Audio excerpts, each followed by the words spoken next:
Let's roll. The Wicked Wednesday has begun. The pimps, the players, the hustlers, the people that bust them, and everybody else in between. Along for the ride from Costa Rica to California, from Montreal to Minnesota, Las Vegas, Nevada, where we'll be throwing it down in a matter of weeks. As February comes to a close this evening, yet the Wicked Wednesday has just begun. I appreciate those of you joining us early tonight. I see Rad Rod, Shano, Larry, Ryan J, Nick P, Stooch the Man kicking it. Good to see you guys. Babano will be stepping up and in here this evening. MVP Sports in the house, and MVP is locked and loaded for Las Vegas at Nevada. Man, this stuff's going to creep right up on us. What up, Slipknot, Amar?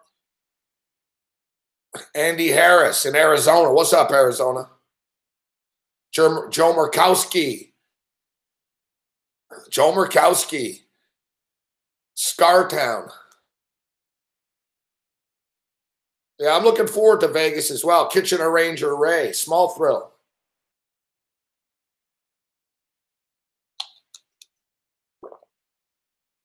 Our main man Brooks steps up and in. Bruce Chad must be at the door waiting for a Domino's, or I think Bruce Chad's Bruce Chad's depressed tonight. I got to tell you, man, Pizza Hut didn't fuck around.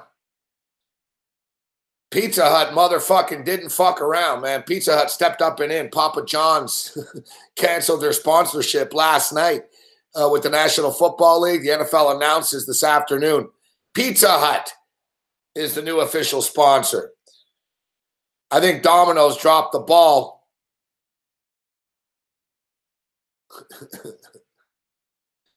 I think Domino's just dropped the ball.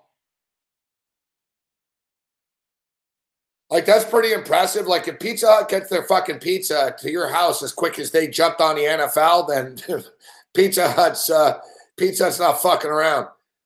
Like I said, like, there's a lot of sponsorship deals that fucking suck. Like, I was, all right, you're the official, there's the official fucking everything of every fucking league. And most commercials are pretty meaningless.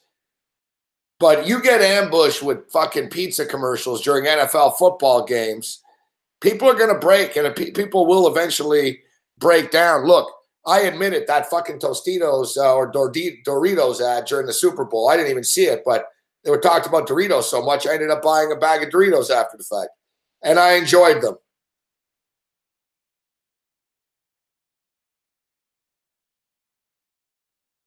What up, Spencer S? What's up, Jason? Bruce Chad, JD3? Pizza Hut's a little greasy. Thing with Pizza Hut, I noticed with Pizza Hut is it's not the same everywhere. Like, it really isn't. Like, Pizza Hut in Las Vegas is motherfucking terrible. It's terrible. My ex-girlfriend used to fucking complain about everything. And she moved to Las Vegas with me, and she used to always complain about the food, and we ordered from Pizza Hut, and she fucking freaked out. She's like, I'm not eating this shit. This is fucking terrible. And, I was like, it's fucking Pizza Hut. I got into a big fight with her. I was like, it's fucking Pizza Hut, all right? It's the fucking same everywhere. It's standard fucking Pizza Hut. And then I fucking start eating it, and I'm like, oh, fuck, this is terrible, fuck. Pizza as a whole in Las Vegas is not very good for one reason or another. Supposedly it's the water in the dough. I don't know.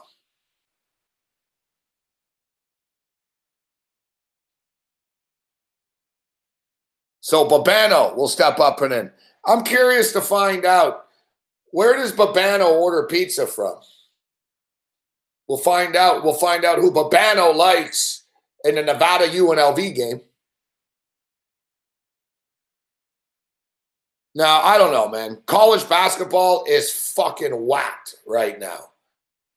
Now, we talked about it last night. All those fucking blowouts last night.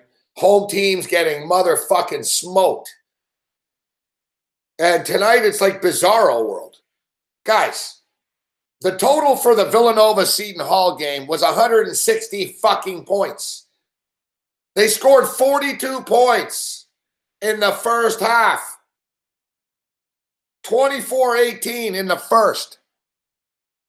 It's 12-12 in the second. Today on the radio show, we were talking about how Big East basketball in the old days used to really fucking, and college basketball really used to suck. Like, you know, like I'm talking in the old days, like 80s era and shit, watching college basketball. It was cool still. But it was scores like this all the time. You know, the shot clock was like 40 seconds. Fucking dudes just stood there and dribbled it out. Games were like 44, 42 and shit. It's ridiculous. Yeah, Seton Hall and Villanova. They put up 42 points in the first. So that's all right. All we need is, we're all right, right? We just need 118 points to be scored in the second half. Yeah, they've scored 24 points in like 9 minutes. St. John's and Butler, same shit. The Big East has been an over machine, not tonight, man. 28-25 right now. Meanwhile, Syracuse and Boston College, you know, two teams that can't score. Yeah, they put up 77 in the first.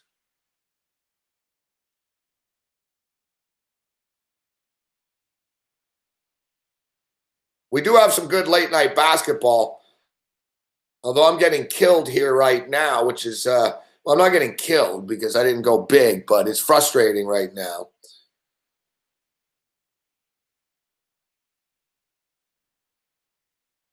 As the Washington Golden State game has just been an up and down motherfucking roller coaster. The Warriors were up by 15. Then the Wizards came back. It was 58-56 at the half. We are on pace for the over. They put up 114 points in the first. I mean, look, they scored fucking 57 points in the first, 57 points in the second. But no, typical NBA game. Got to throw your curveball.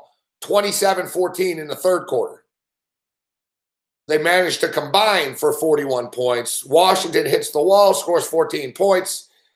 The total is just, you know, got executed. Fuck. The total got executed on the spot. And right now, you know, we're hoping for a backdoor cover with the Washington Wizards. It's 96-85 with 5.5 minutes remaining in the basketball game. Houston Rockets and the Clippers coming up. It's a tough spot. You know, the Clippers got it done for us last night. Yet the Clippers are 10-2 against the spread in their last 12 road games. The Clippers aren't a great home team. And the Houston Rockets, you know, you look at the Houston Rockets, man. They beat Denver. They go into Utah, an easy win against Utah. They don't like the LA Clippers. The Clippers are good. Like, the Clippers just step up on a nightly basis somehow with this, you know, this new look Clipper team. But I don't have a great feeling about this one with the Clippers. I think the total is the way to go here. There should be points. The Clippers just don't play defense. And, you know, the Houston Rockets can score. There's no reason why there's not a ton of points in this basketball game, which means it'll be fucking 38-38 at the half.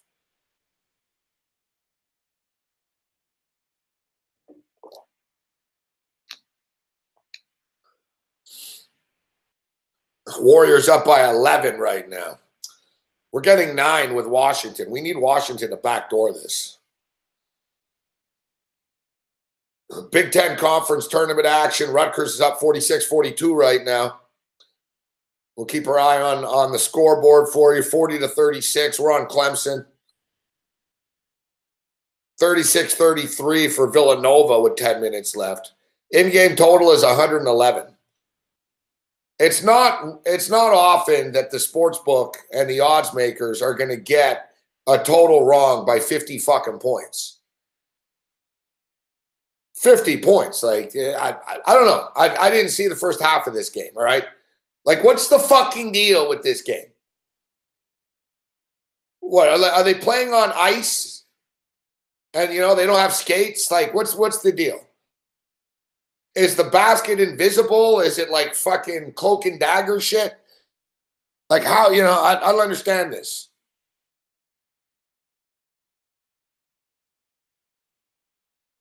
These teams just can't motherfucking score. It's crazy too. Villanova are 9-1 to the over in their last 10 games. And Seton Hall were 7-0 to the over in their last 7 games. And here we are right now.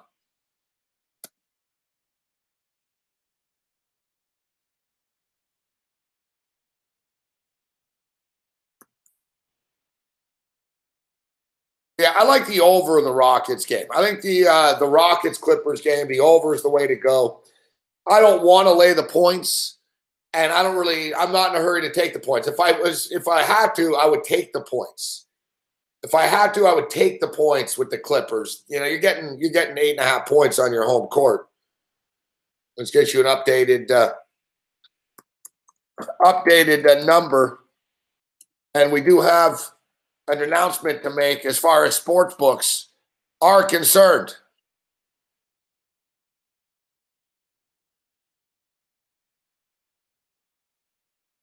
We want to welcome betonline.ag.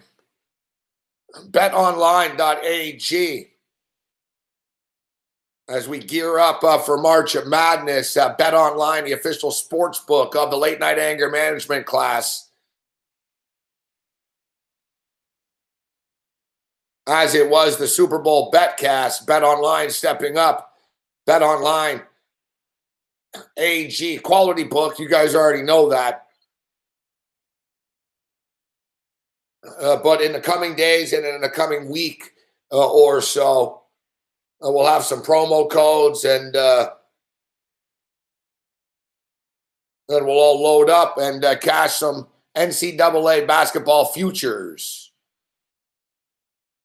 So right now, BetOnline has the Houston Rockets minus 8.5, total up to 229. It's climbed. Late money coming in on the over. It was 226 a couple hours ago. Houston Rockets minus 8.5, total 229 at betonline.ag.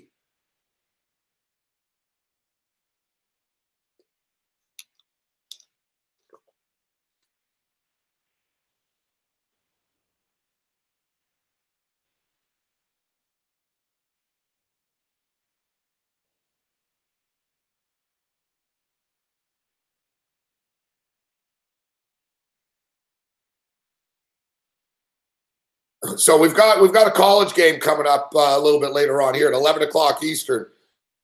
And we've got a good memory for these games, and I know many of you do as well. We were on the air for it. In fact, I think it was a Wednesday night. I remember it was a Wednesday night because Babano actually joined us that night. Look at Babano once again, like pulling the rock star. We sent Babano the link a couple of minutes ago. Exactly at 10:15. Here we are, 10:17. He's leaving us waiting.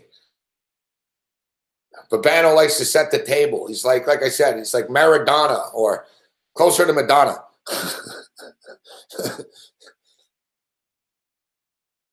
Babano.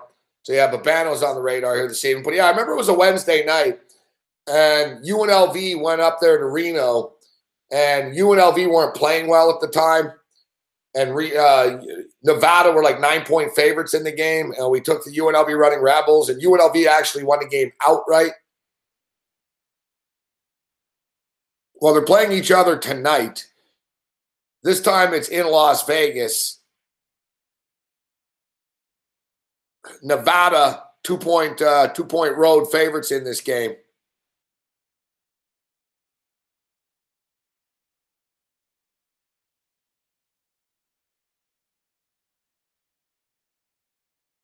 So the fact of the matter is, the UNLV Running Rebels, they just don't have a home court advantage in the same way that they used to.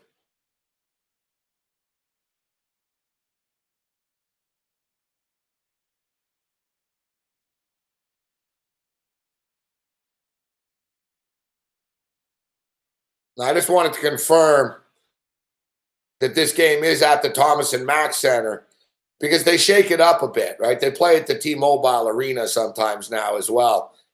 They're better off at the Thomas and Mack Center because the T-Mobile Arena is too big. They can't sell it out. UNLV used to be the big, the big ticket in Las Vegas, but they've slipped. The luster has worn off. Now you've got pro hockey there. You'll have the Raiders rolling in there. Thing with UNLV is they recruit well, and they have recruited well over the years, but they just can't translate it into success on the court consistently. UNLV started off the season pretty well. They look like a good team. They've got, they've got some NBA prospects on the team. They got one dude that's definitely getting drafted in like the top 10, top 15, McCoy. But, UNLV, man, they can't win on the road, this team. And, the Mountain West isn't the greatest conference. It's all right, but it's not the greatest conference. And look, UNLV 19-10, 8-8 in the Mountain West, riding a 3-game losing streak coming into tonight.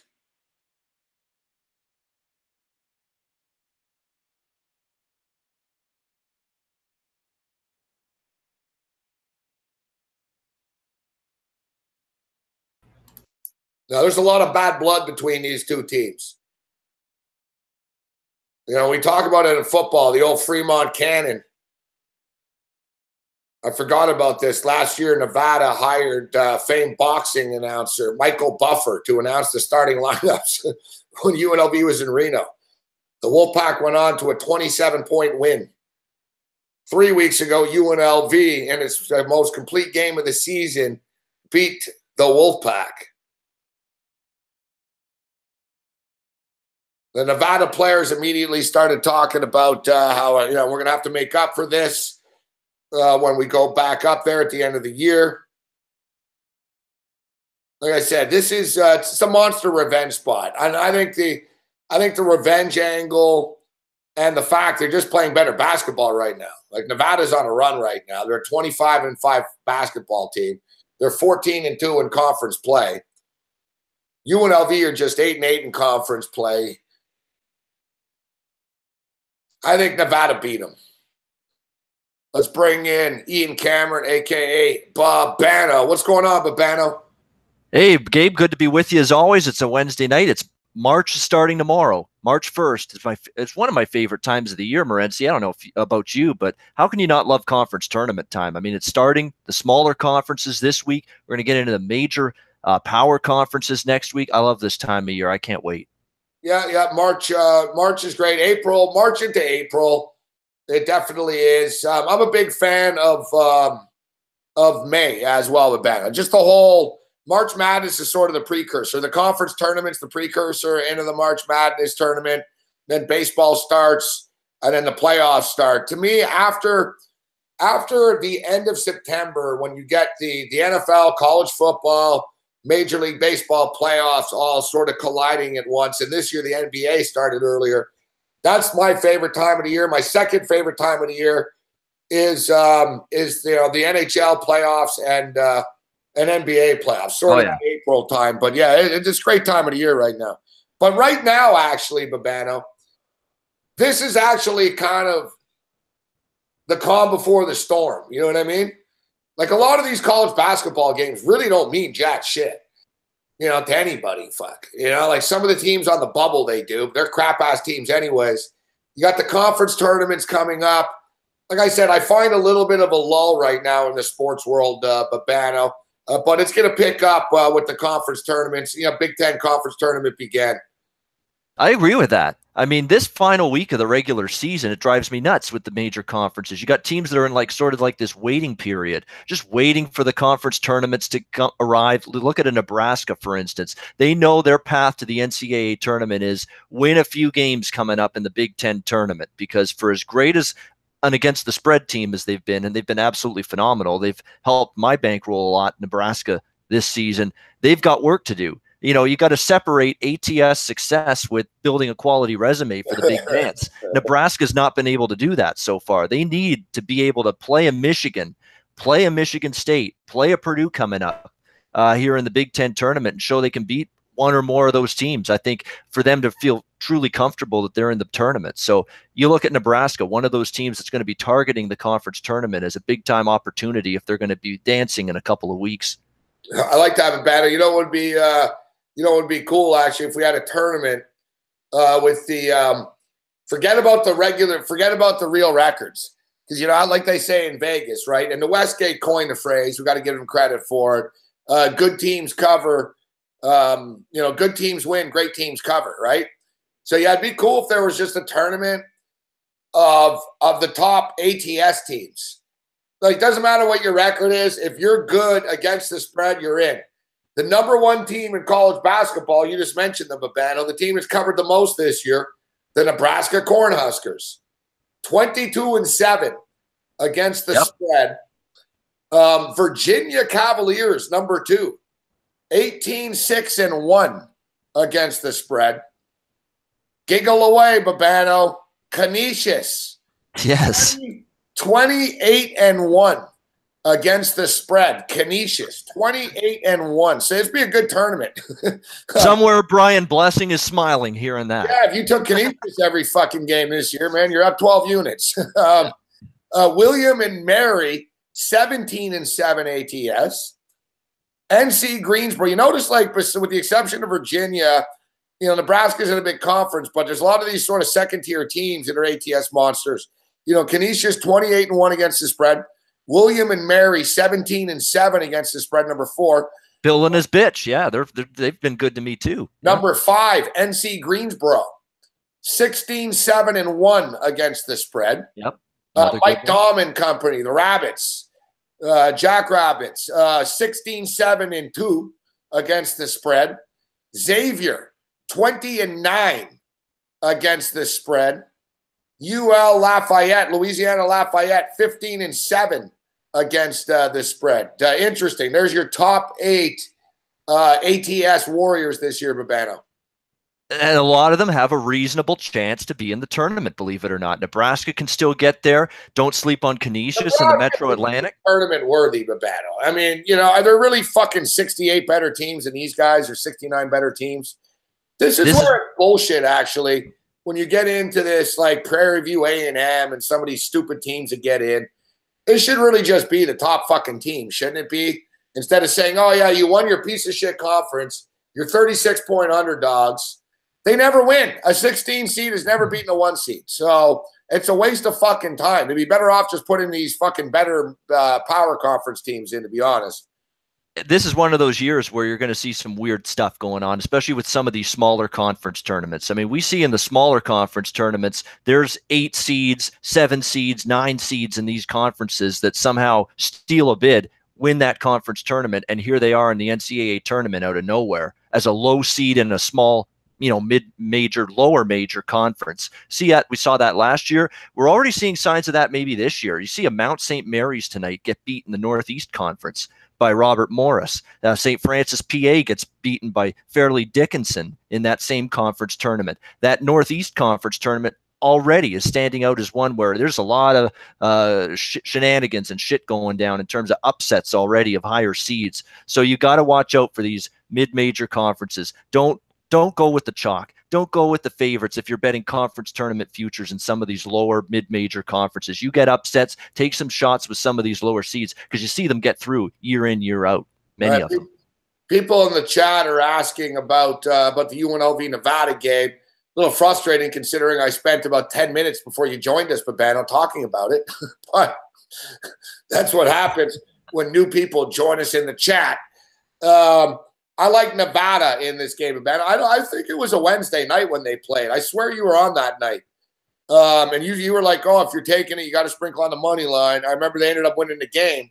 They were like 9-point underdogs, and the game went over. It's crept over the number, and UNLV won the game outright.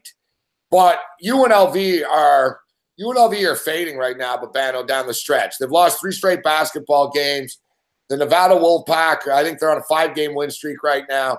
And the Wolfpack are frothing at the mouth for this game, Babano. Like, they immediately fucking started talking, like, about payback after after that game when they lost that game 3 weeks ago. I think it is going to be paid back tonight. UNLV, I've been to Rebel games, and I've seen the decline over the years. Like, I remember it used to be packed and sold out. Then I remember it's like a little sort of pocket. So now, like, it's just they're not the same hot fucking entity that they used to be in this city. And, quite frankly, people are sick of watching them lose all the fucking time and not be able to win a Mountain West Conference tournament or title.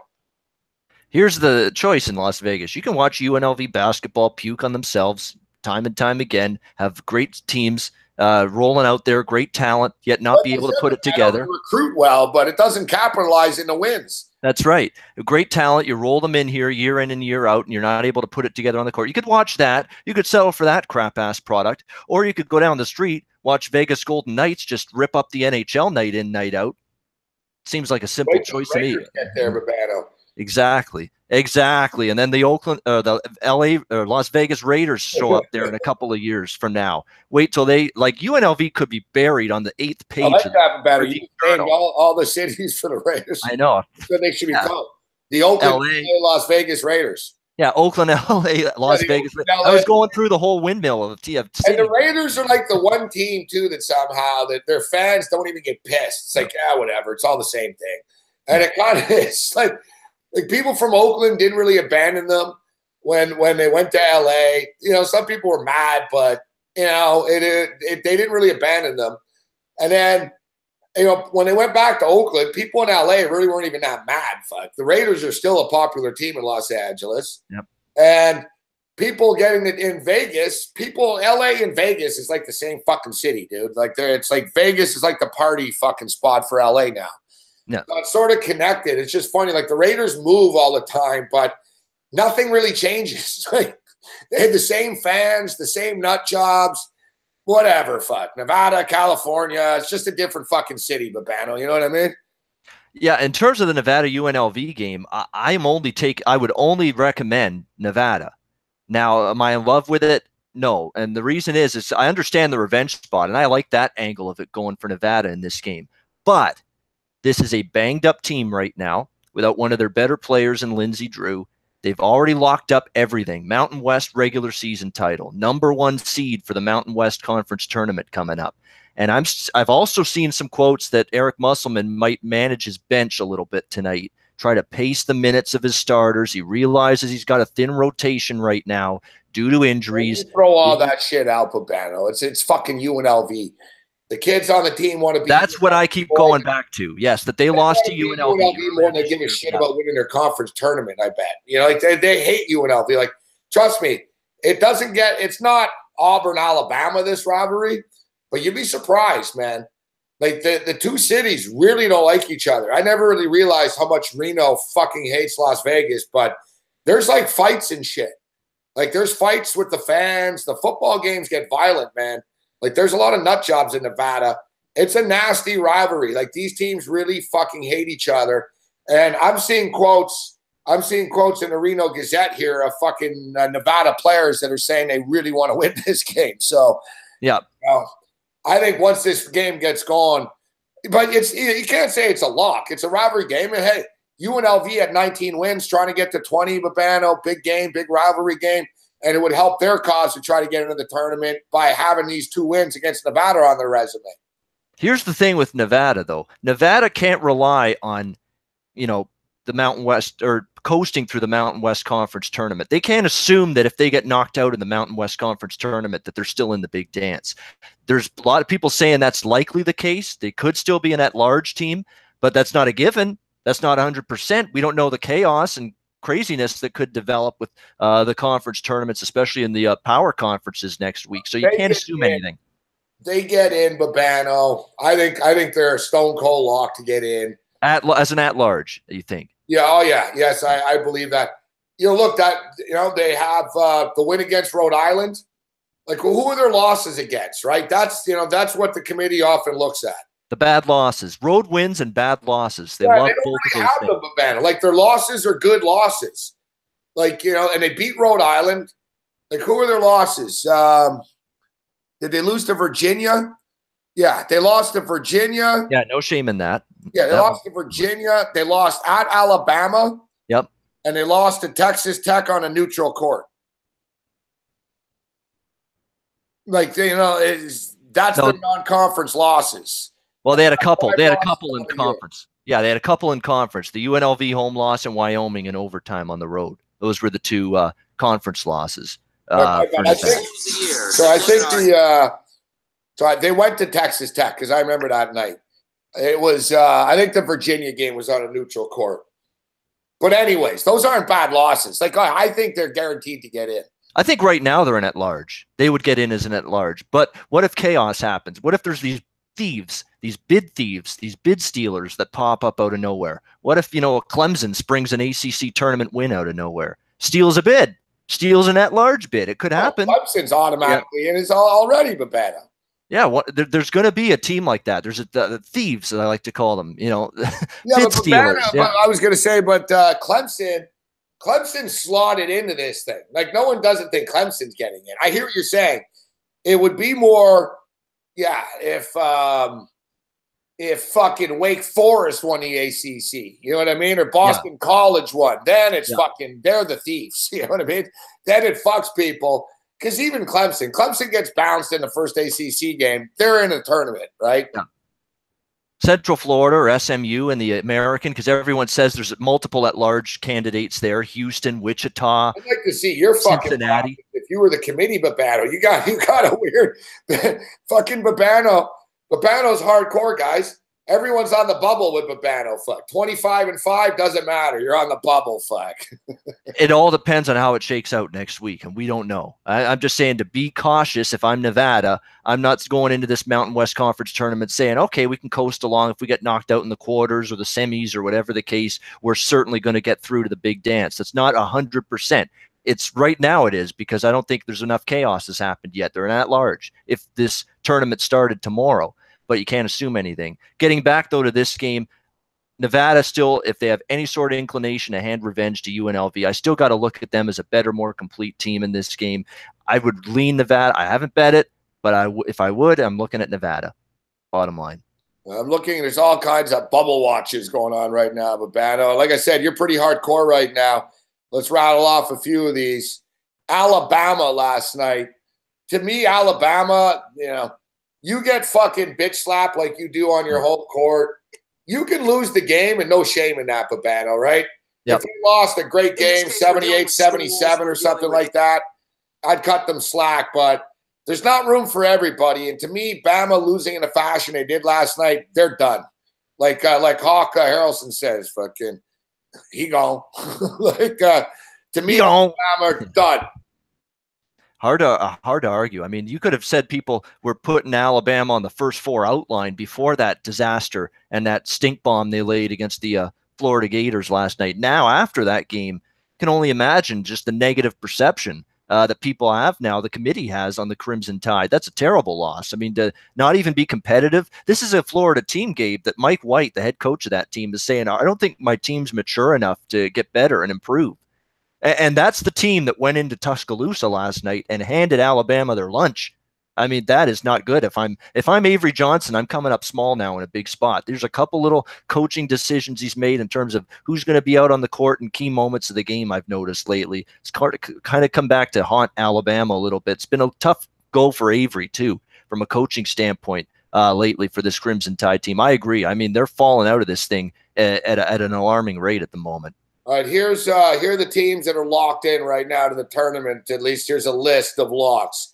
Arizona, Auburn, Cincinnati, Clemson, Duke, Gonzaga, Kansas, Kentucky, Michigan, Michigan State, North Carolina, Ohio State, Oklahoma.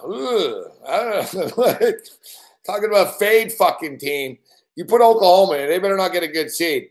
Purdue, Rhode Island, Tennessee, Texas Tech, Villanova, Virginia, West Virginia, Wichita State, Xavier.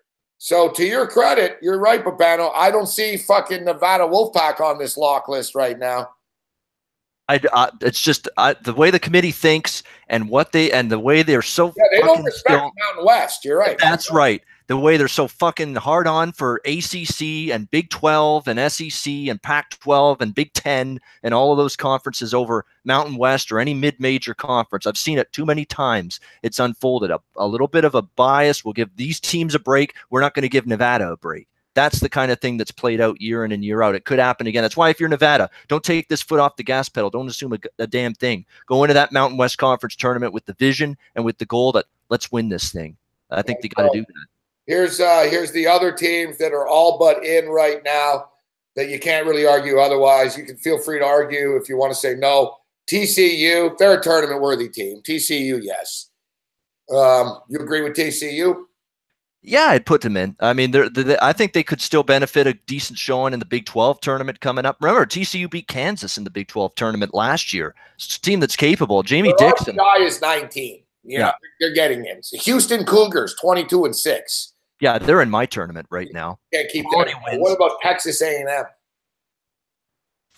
They've got work to do, I think. I mean, they had a great non-conference. Things were rolling along. They had a lot of good non-conference performances. Then they beat Arizona, I believe, too, in non-conference, and a couple other big wins that they notched. And then there were some injuries that started to happen. And then they played their best basketball early in the season. Yeah. The committee's not impressed with.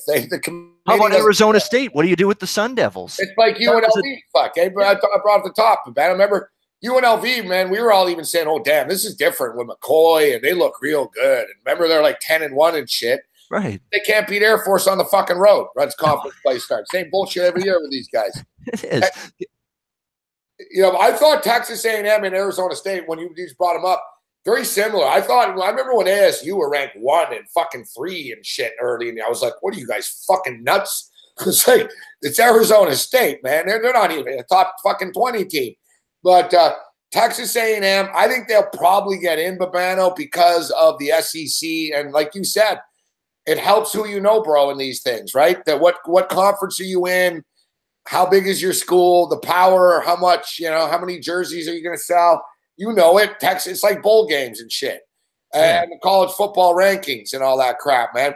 Texas A&M's a big-time college, so they have that going for them. But I think they need to do something. Florida's a perplexing team, Babano, because Florida to me looked like a type of team that could make the Final Four, but they could also fucking lose on the first Saturday or Sunday to me. I don't know about Florida anymore. Florida's a weird, like there's a bunch of teams SEC that are going to be fighting for their lives in this SEC tournament coming up. When you think of Florida's right there and right on the periphery, Alabama's right there on the periphery. A&M can't take anything for granted. They may have to do some things. Mississippi State, which was right on the fringe, blew a huge opportunity last night against Tennessee. And again, non-competitive, blown out by the Vols last night. Huge, detrimental, devastating, potentially loss for Ben Howland and his Bulldogs last night. Very disappointing to me because I'd said take Mississippi State, and they just got rolled over. But that's a bad loss for them. They're going to have to make some noise now. Celebrate for a second, Battle. Sorry. Yeah, fucking the Washington Wizards cover. We get a split. Did they? Yeah, there you go. It was 8.5. I bought it up to 9, but they lose by 8 actually. So yeah, hey, we'll take it, Babano. Yeah, you take the wins any way you can get. By the way, speaking of final scores, Rutgers has beaten Minnesota 65-54. Yeah, Richard Pitino, go home. Go console your disgraced dickhead dad. You're done. See ya. Sounds like someone like Minnesota. You have Minnesota tonight? No. I didn't have anything in this game. I'm just happy to see Pitino out of it. Rutgers tonight. Yeah. I figured at home tonight, this is the type of game they can win, Yeah, good performance by Rutgers, but this is going to be it for Rutgers. Same with Iowa. Iowa beat Illinois today. They got to play Michigan tomorrow. That's the end of the road for Iowa. See you later, Fran McCaffrey after that. By the way, if this plays out the way I think it will, Michigan, they beat Iowa tomorrow, and I expect them to. They would play Nebraska in the quarterfinals of this Big Ten tournament. What a game that would be. I can't wait to see it. I hope we get Michigan-Nebraska. What a game. It's a fantastic game. As a Michigan fan, I'm not overly excited about it. For Nebraska, it means everything. They need that win like oxygen against Michigan on Friday when they play in that quarterfinal. But, yeah, Michigan's fine. I know. We're going to get in the tournament. I'm just saying Nebraska's a good team. Yep. I mean, I do respect Nebraska. I'm just going to get my action in here on the Nevada Wolfpack. Minus 130 on the money line. I'll pull the trigger on that instead of That's what I always tell people. When if it's -2 or less, like -1, 1.5, or 2, I just take the money line. I don't even bother laying the points. Why have a team up 4? Your team's up 4, 3 seconds left. They drain a meaningless 3 at the buzzer. You win by 1, you lose if you're laying a 1.5. Take the money line. Yeah, Avoid what's those the point too if it's 1.5 of buying a half a point? Because then you're like, fuck, what you're going to pay 15 for that. You might as well just do the fucking money line. You know what I mean? Yeah. Yeah, no, I agree with that. All right. They have Florida, NC State, Creighton, Arizona State, Virginia Tech, Alabama. I don't know. Seton Hall will get in. A lot of people are saying Butler were on the bubble here tonight. What happened in the Butler game tonight? What's still going on, right? Coming to an end. What's Butler and Johnny's. I had Villanova, Seton Hall and Rutgers, Minnesota on the 2 TVs here, so I wasn't seeing that. Butler's up by 4. 50-46. Yeah. Yep. Villanova's up 52-51. What the fuck's that, Babano? The total was 160 fucking points, dude. Yep. Listen, I was on the over. I admit it. Whatever. You know, Villanova were 9-1 into the over in their last 10 games. Seton Hall were 7-0 to the over in their last 7 games. The Big East is an over machine. Today, this is old school Patrick Ewing, Chris Mullen bullshit, man. Yep. 52-50 fucking 1. Are you kidding me, Babano? You're telling me the odds makers got this wrong by 60 fucking points, man. That's rare, dude, that happens. That is. What was the total in that? 160. It was huge. 160. Wow. So it's not even close. Not even close to hitting that. Villanova's 7 points only. I'm only up by 50. It's too bad. My 56.5 point teaser lost, Babano. Fuck. Yeah. Oh, my New Mexico, Colorado State over's dying. I mean, it was 90 points in the first half, and it's like at 139 with 3 minutes to go now. So that's going to stay under. How does that happen? I have no idea. There's 90 points at halftime. It's 139 now with 3 minutes to go, and it was 160, 162 or whatever. Yeah, that's staying under. It's fucking bizarre world, dude. Like these fucking scores. 50. Colorado State tonight is what DePaul was for me last night. I'm getting the one team scoring a bunch of points. Last night, too, DePaul, I know. I fucking knew DePaul would fucking roll over in that game. I talked about it on the radio yesterday. I liked the over, but Creighton at home, I thought they were going to cover. I was worried that DePaul would just fucking roll over, and they did, man. Fucking frustrating. St. Mary's is often a team that's gotten screwed in this where they don't win the tournament. Gonzaga wins that tournament all the time, and their fucking out of conference record's never good enough. And it's been a few times St. Mary's have been pretty good and not gotten into the dance. I think this year is though different, isn't it? Yeah, I mean St. Mary's looks like a really, really good basketball team. No question about it. Jock Landale. I mean, if you've seen that senior center play for them, he's a beast in the paint area. Rebounds, block shots, rim protector, can score. Really, he's that complete player as a big man. He's been great for St. Mary's. Emmett Narr. They've got they got some shooters as well on that St. Mary's team that are really good. It's going to be them and Gonzaga again for that West Coast Conference tournament. You don't have to worry about anybody else. These San Diego's and that conference is just so bad. And I actually saw something that Gonzaga has been approached by the Mountain West. Mountain West went to Gonzaga saying, join our conference. We're extending an olive branch. Join the Mountain West. I think Gonzaga should do it. This West Coast Conference stinks. Get the hell out of there. Get some better resume attached to you year in and year out. At least you can build better one year. The West Coast Conference actually has a better TV deal than the Mountain West because the West Coast Conference is actually on ESPN.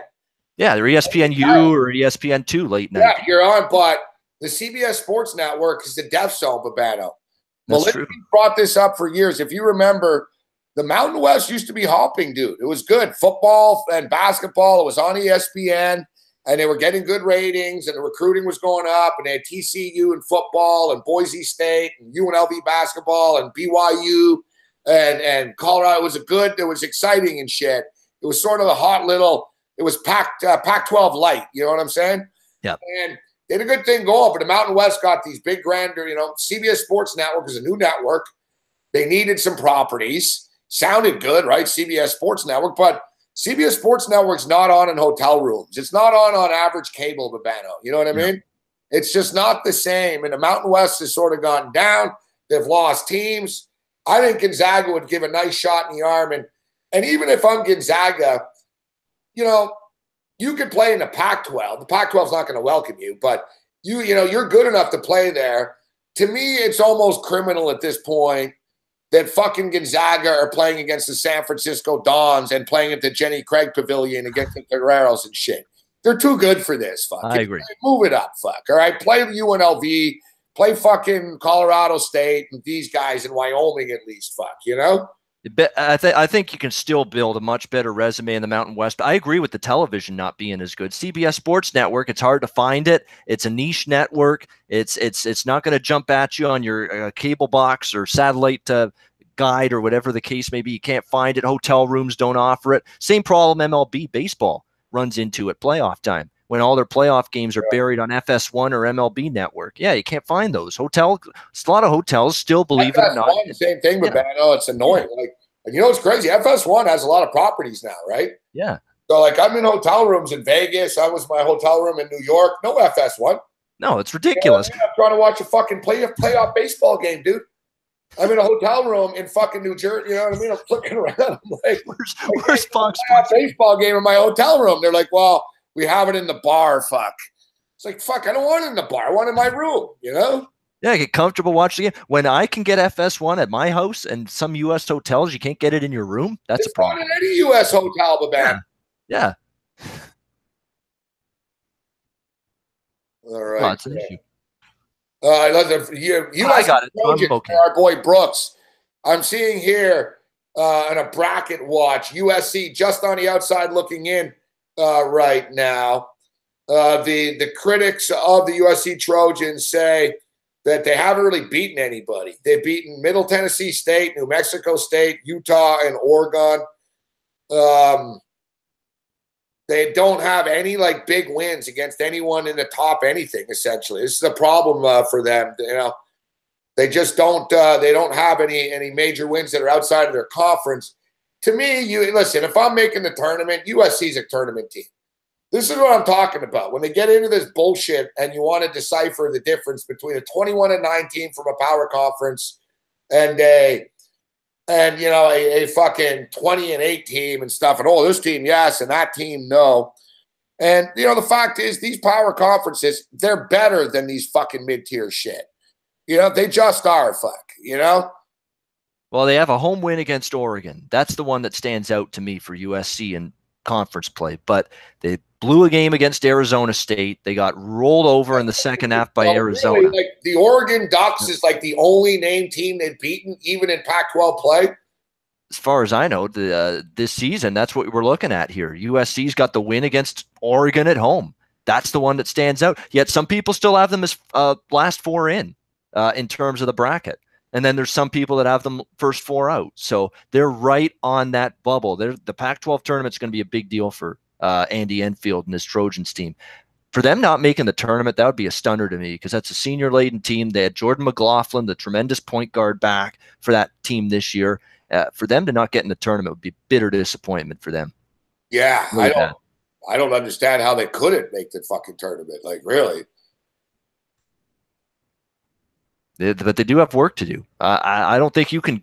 I don't think you can go into Selection Sunday with the resume they've put together as of Wednesday, February 28 at 11 p.m. and say this is good enough to get us in. I think you got to make some sort of hay in the Pac-12 tournament. Beat a UCLA, beat a Arizona State, beat a Arizona. Those are the teams that are going to move the needle for USC. Wins against competition like that. In the Pac-12 tourney next week. We'll see if, first of all, the bracket shakes out that way. They get that far and they face those teams. How about Bavado? How about a team on the bubble that not very impressive right now when I'm looking at the live score right now? 75-62 for the Boston College Eagles over Syracuse right now. This is a bad motherfucking loss for Syracuse to get beat down like this by Boston College in a game that was a 1-point spread.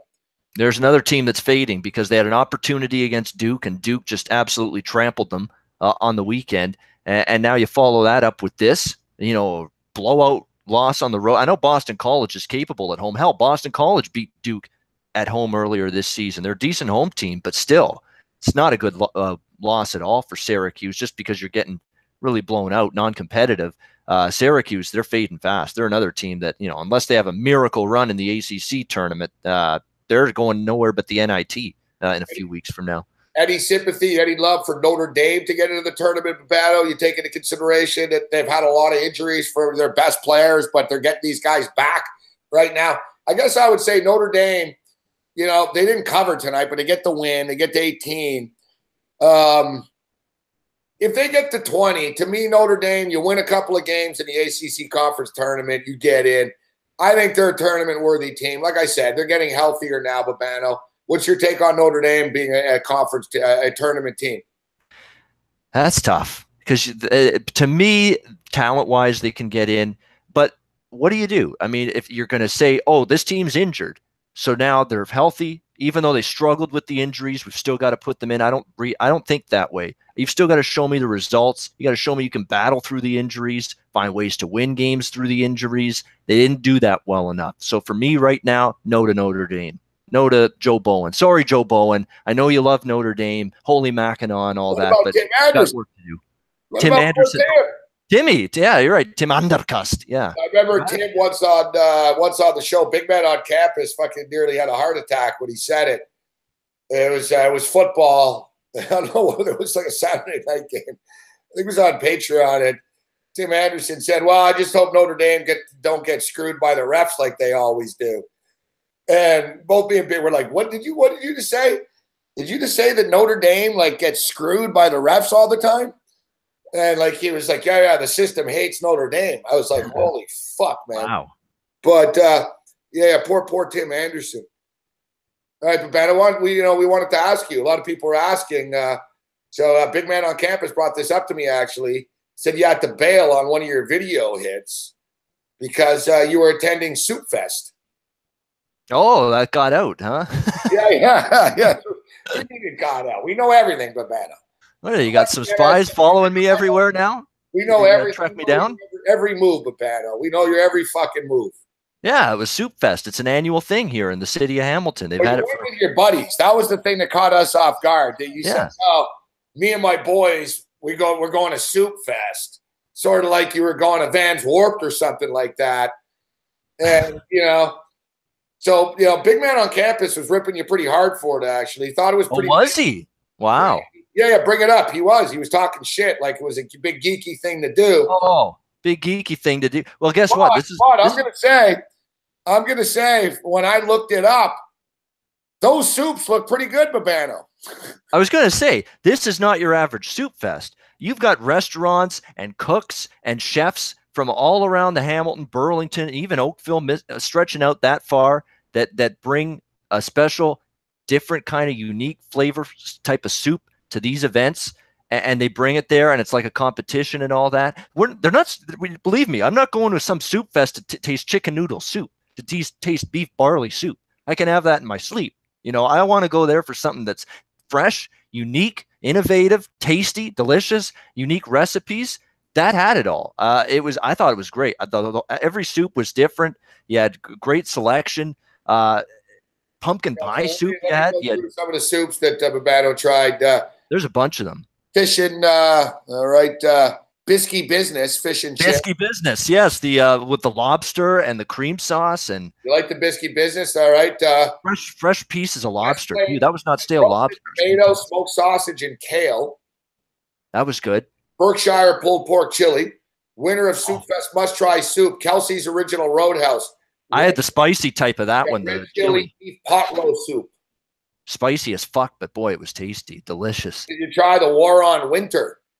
Well, that's like your Harvest Winter soup. That was one of the weaker soups on the board, to be honest. Yeah, I stayed away from that one. Yeah, it's just like a winter harvest vegetable soup with some. How was the super tasty and tender fall turkey soup?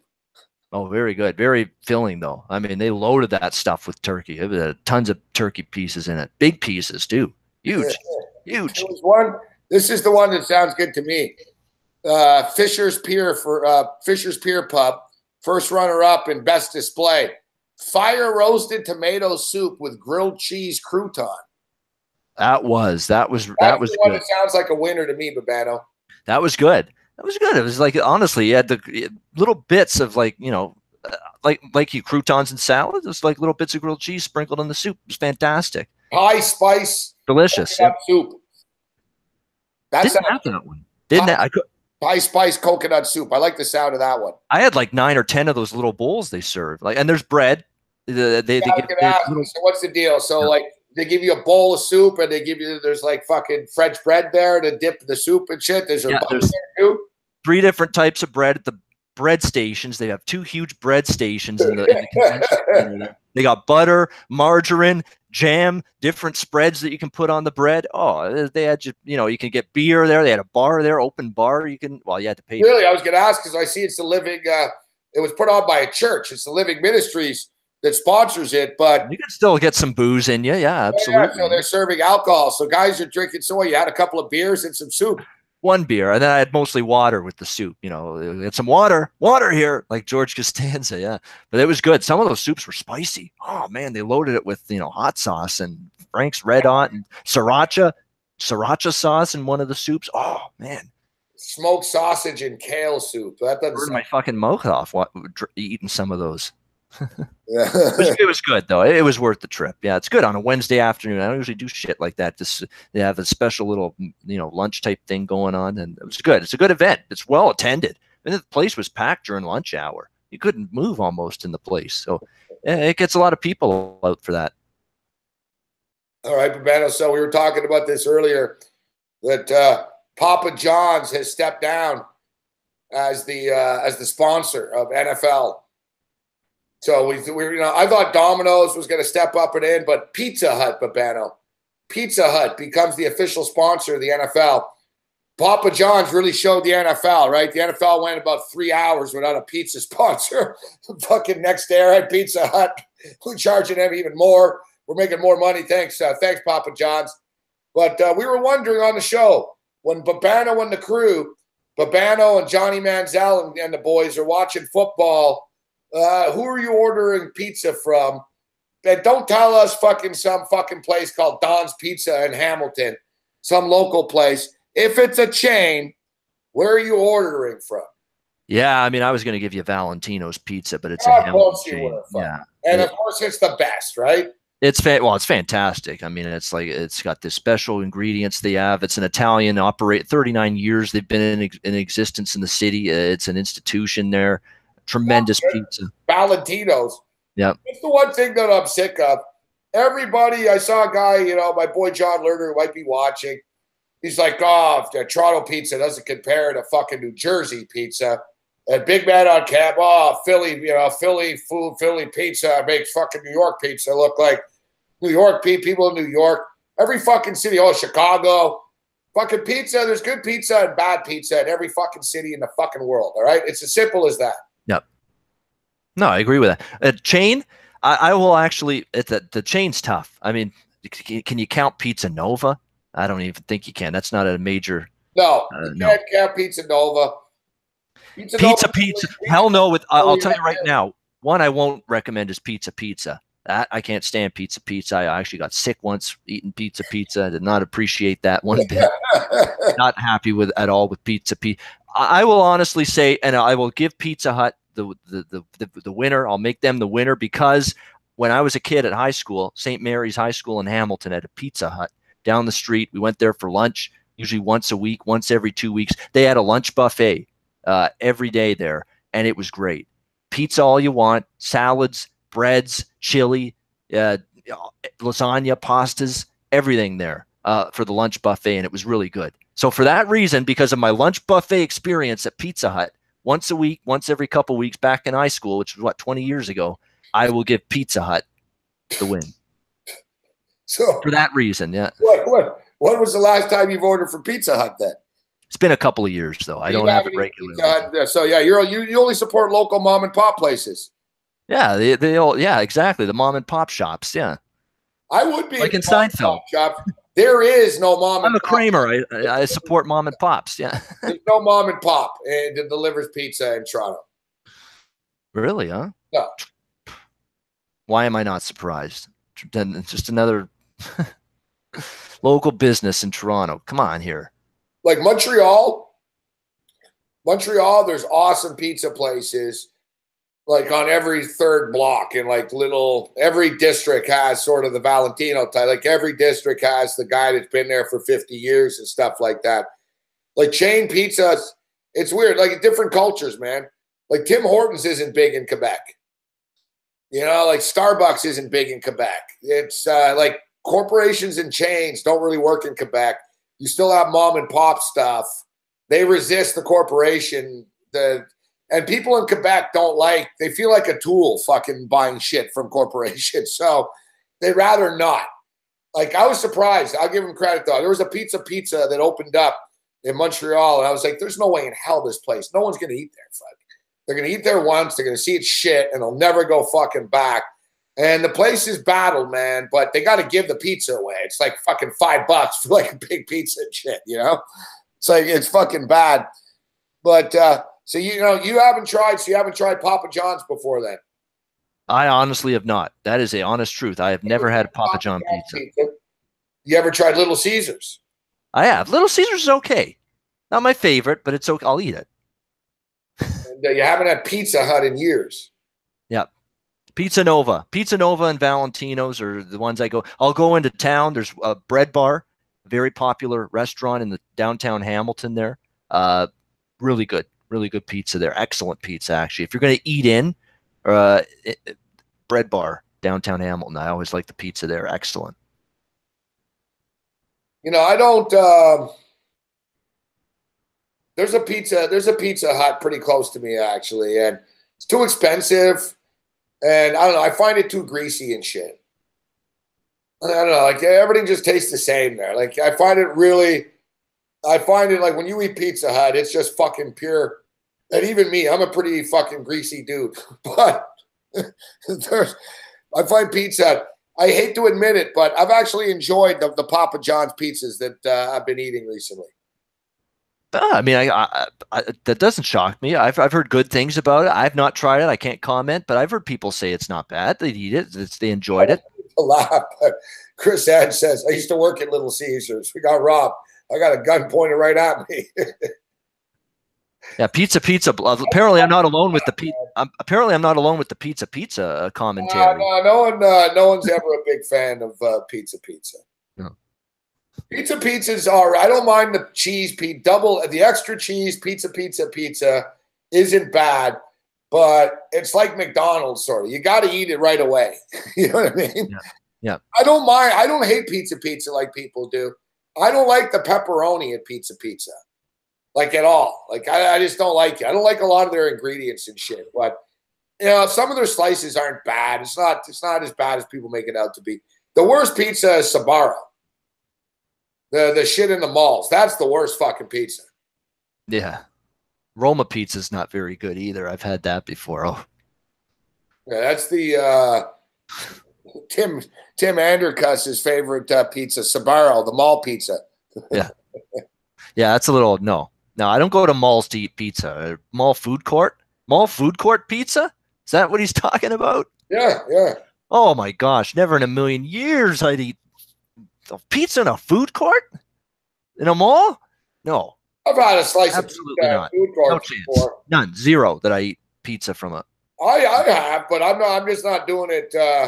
I'm just not doing it at fucking Sbarro. 34-12. Well, we said it. We said it last night, man, that last night the Clippers were on the road. We cashed a ticket with them. Now 10-2 against the spread their last 12 road games. Bad spot coming home tonight, and Houston's just fucking pummeling them right now. Owen would say, game's over, Gabe, 34-12 after the first quarter. 12 points for the Clippers tonight. Holy shit.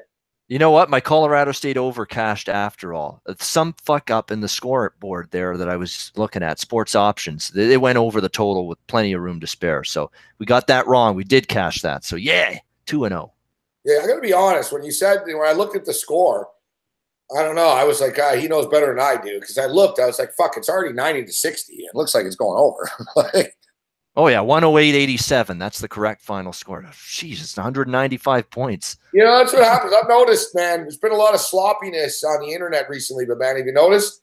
Yeah, missed scores. And Sportsbook, that they're fucking their point spread and the team names are not aligned. Yeah. Like, and I don't know, like at least on my computer, Cam's was a little better, but for some reason on mine, you know what? It's hard to explain, but so basically, like, so it'll say Houston Rockets, LA Clippers. Then right beside, you'll have the point spread and then the total. They're not aligned. It's like fucking sideways. So I'm clicking games and I'm not getting the game I want. And it's fucking annoying. I've hit refresh, I've restarted shit, and it's on them. It's that fucking sportsbook that we talked about. Their website's been fucking whacked for the last month and shit. And it's fucking annoying, Babano. So when I have to place a bet, I have to fucking bet like 6 games, like around it. You know? And then I remove them one by one. Because it took me like this morning, dude. I'm like, fuck, I don't want that. I'm like, fuck. And I'm clicking. I'm like, no, I don't want the dog. I want the favorite. And I was like, all right, calm down. I know what I got to do. I got to just click it all and then remove the ones I don't want. That's right. It's fucking Make sure you do that. That's going to get people in trouble when they don't. I've seen that happen before. CBS. They try to get rid of some of the bets. They stay there, and then they wonder, why the fuck is that there? And I've lost this bet. I didn't place that bet. Come on. What are you talking about? I swear to God, CBSSports.com is normally the best site for college basketball, for college basketball scores. Yeah. You know, they have the tournament. They're pretty good. It's like each I know each site so well. I know what they do best and what scoreboard's good. But I swear, man, they've been fucking whacked, man. Like all year, you know, at the half, it gets frozen, it changes. ESPN, somebody fucking was in the chat the other night, and it often happens, Babano, in the second half, you'll notice in the box scores. At the end of the game, ESPN will pop a score up, and it's not the score, fuck. And then after, it just sort of refreshes, and it's a new final score. They'll say end of second. So it'll say end of second, so you're like, all right, the game's over. 88-84, end of second. And then a minute later, you hit refresh, and it's a fucking different score. But I've heard countless people, man, and I've been fucked by it this year, too. I've been there. I think I fucking won, and I fucking didn't because ESPN shitty fucking scoreboard. ESPN in the NFL is the same bullshit, guys. And I bet a lot of props, so I know. I never go to ESPN.com fucking scoreboard. They fucking fuck up all the time. And as a betting man, you just can't have a fucking shaky scoreboard, Babano. No, you can't. I've seen that before. A college basketball game, it's 86-84. Next thing I see, I check it 10 minutes later, 88-84 final. Oh, there's an extra bucket you missed. It happens all the fucking time. They add another 2 bars. Yeah, exactly. So many. It does, especially if you got a -3 ticket in that game and it goes from 2 to 4 point spread. It sure as fuck makes a difference. Absolutely. They're bad for it. ESPN's bad for it. You mentioned CBS. I hate to give them credit, but the Score with their app is fantastic. The Score app is as good as I've seen. They rarely ever screw up. It's reliable. It's almost real time, pretty much when you get the update and the latest score. That's my go-to app, the Score app, and it's been great. Rarely ever screws up, so give them credit for that. 39-12 right now. Real fucking beating. You know what the in-game number is right now? 25.5. You get the Clippers. Plus 25.5. I should have laid it with Houston. I was considering it. I didn't, though. How about tonight? I like the Vancouver Canucks. It's 3-2 for the Rangers. That game's going over, or at least it should. In-game total's 8.5 right now. How about Calgary? What a shit show in the second period. They were up 2-zip. They're losing now 4-2. Yeah, I like Colorado tonight. Like I said, man, it's a weird time. I'm betting smaller and smaller units right now, but Ben, over the last couple of days, because it's just so fucking volatile in these leagues right now. No, it is. I mean, the NHL is really getting interesting. I mean, when you look at the hockey, there's great division races going on. Winnipeg and Nashville in the Central, that's going to go right down to the wire. The Atlantic, Toronto and Boston are battling for home ice. How about the three-way race in the Atlantic Metro division, I should say? Philly, Pittsburgh, and Washington can all win that division. They're all neck and neck, 3 teams. The Flyers are getting people's attention and interest and excitement. I'm hearing Donnie and Big Man regularly talking Flyers, Flyers, Flyers, Flyers. They're talking more about the Flyers this week than I've ever heard them all season. So they're getting into it right now. Bandwagon jumpers. Yeah, exactly. They're getting into it now that they're doing well. Exactly. They're bandwagon Flyer fans. Donnie, I know Donnie is, yeah. Donnie's Donnie talked likes more Flyers in over the past than Big Man has. Yeah. Like Big Man's been to a Flyer game and shit. Big Man's admitted. He goes, I just support them because they're a local team. But hey, nothing wrong with that. Yep. 19-5, 19-5-2, I guess, or whatever it is, over their last like 25 games with Banner. Like they're the best team. They have the best record in the NHL going back to like Christmas. Yep. I think it's actually technically January 5th or something. But like they've really, really, really put it together. And they really have been influenced and inspired by the Philadelphia Eagles. Yep. Like they've to a man, they've all brought it up about how watching the Eagles made them realize it can be done. And if the Eagles can do it, why not us? And you know, the crowd and the enthusiasm of all these the championship has, you know, trickled into, you know, down to the hockey team right now. They're playing real good hockey. I don't know. I mean, I don't see them going to the Stanley Cup Finals, but you know, they have a lot of young guys that are playing well. This Nolan Patrick kid's pretty good, and I'm a big Gotts Bear fan. Gots to be here, as our buddy Cam Stewart says. Yeah, Gotts to be here. He's been good. I mean, he's a great puck mover, great shot from the point, great power play quarterback, great skater, does all of those things offensively. I still want to see him get better in his own zone. There's the odd moment where he's a little worrisome there, but that's going to come. He's getting better and better, I feel, in his own end. So, but I'd still take Shane Gostisbehere on my team in a heartbeat. You know, Peter Mrazek's come in. He's been fantastic in between the pipes for the Flyers. He's given them everything you want, goaltending wise. They've been able to win games, Morency, lately without Wayne Simmons. Let's not forget he's been out for a good couple of weeks. So when they get him back, just another weapon in their artillery for the Flyers. So a lot to like right now. It's a long season. There's going to be a valley for them. Right now they're in a peak. There's going to be a valley coming like there is with every team throughout a long season. But right now, Flyers, you got to say right now, if they get in the playoffs, who knows what can happen? You just get in the playoffs in the NHL, and who knows what can happen. Nashville proved it last year. You're exactly right. You're exactly right. All right, but Matt, have you started capping baseball yet at all? Yeah, baseball. We're just starting to dig into that a little bit. We've done previews on our weekly sports betting roundtable show. We do have it every Wednesday at 10 a.m. Myself, Drew Martin, Big Man, and Donnie. We do that. We've done that show for a year now. It's unbelievable. We've been doing that show together for a year, if not longer. But it's been a great show during that time, and we've been talking baseball division previews every week on the show. We've done AL West, AL Central, AL East. We did today. It's fun. It's fun breaking down these teams and seeing some of these really shitty starting rotations with a lot of these teams. I mean, some of these teams with the rotations. There's a lot of runs scored this year. Oh, Baltimore's rotation is just a disaster, and they're still going to be able to hit. They're going to be an over machine. Yankees, I think, are going to be an over machine. I don't trust a lot of their starters. They're going to mash. They're going to be a good first 5-inning over team. Donnie mentioned that on our show today. It's a great point. First 5-inning over bets with the Yankees because you don't trust their rotation, but their bullpen is still very good. They got a lot of live arms in that bullpen. They're going to have a lot of early runs in their games this season. First 5 innings, bet Yankee games over makes a ton of sense to me. A ton of sense. I'm seeing some props right now at betonline.ag. And Babana, we made the announcement earlier. BetOnline.ag, the official title sponsor of the March Madness coverage on the late night anger management class. Oh, very good. Very good. Yeah. I love Bet Online. It's become, honestly, one of my top 2 or 3 favorite books. Like Pinnacle's never going to be displaced for me from being number 1, but Bet Online right now for me is right there. Dave Mason, I've met him before in previous, at the IFBC, good guy, they do a great job there. Great promotions. I mean, they've tried to run a promotion as often as possible, try to give the bettor an advantage.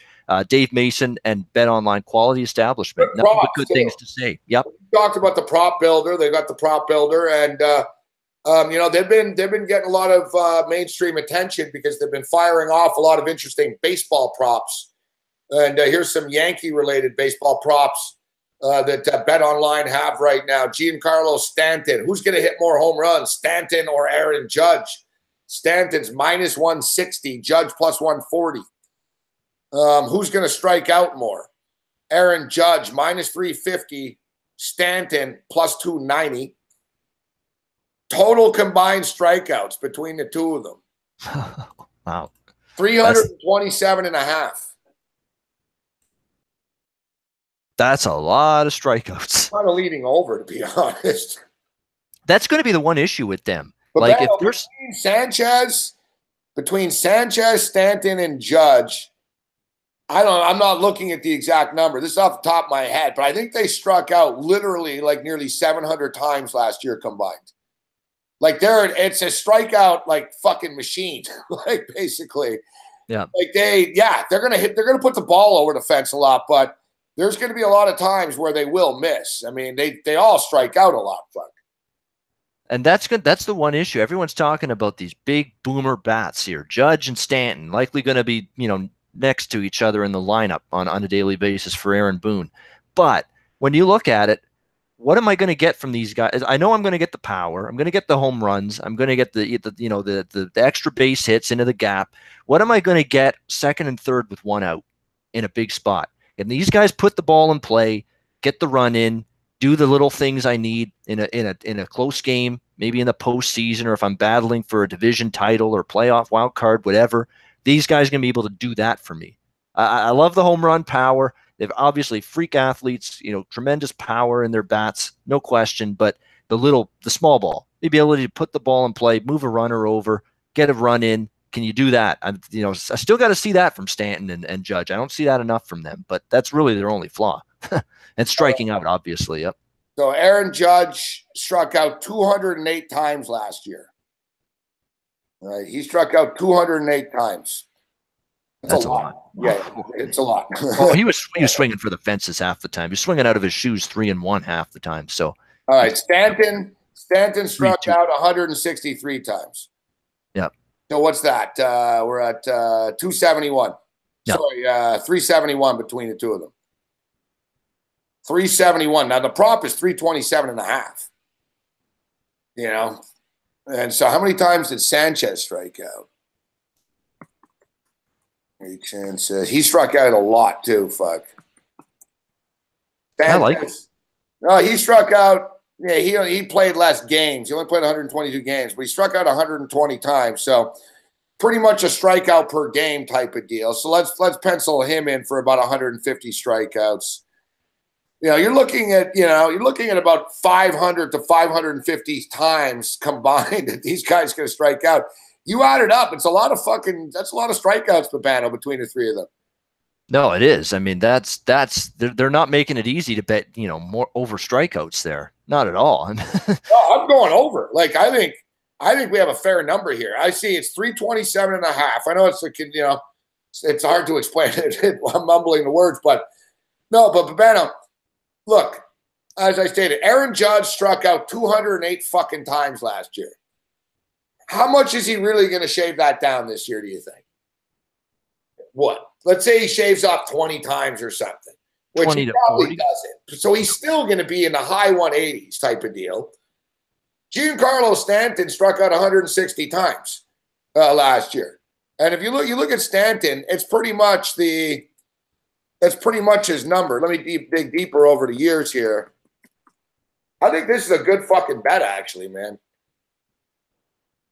Giancarlo Stanton stats. I think it's too low at 327. Between Judge and Stanton, these motherfuckers are going to strike out I think fucking 350 to 370 fucking times. And it's only 327. It's 327. Aaron Judge is good for 200 strikeouts. Like I said, last year Stanton struck out 160 times. Let's go look over the years here. The year before, he struck out 140 times, but he only played 119 games.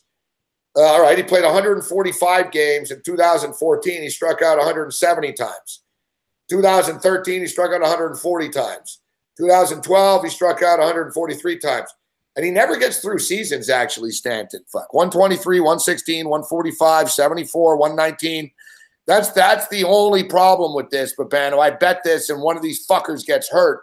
There you go. Especially with Stanton. That's the worry. Exactly right. Yep. But I'm adding this shit up, man. 208 with Judge in a rookie season. And, let's say Stanton's pretty much a 150 to 160 type guy. it sails over 327 either way. I think the number's too low. I think this is I can't call it a soft number. It might be a trap bet, but I think it goes over 327 and a half strikeouts.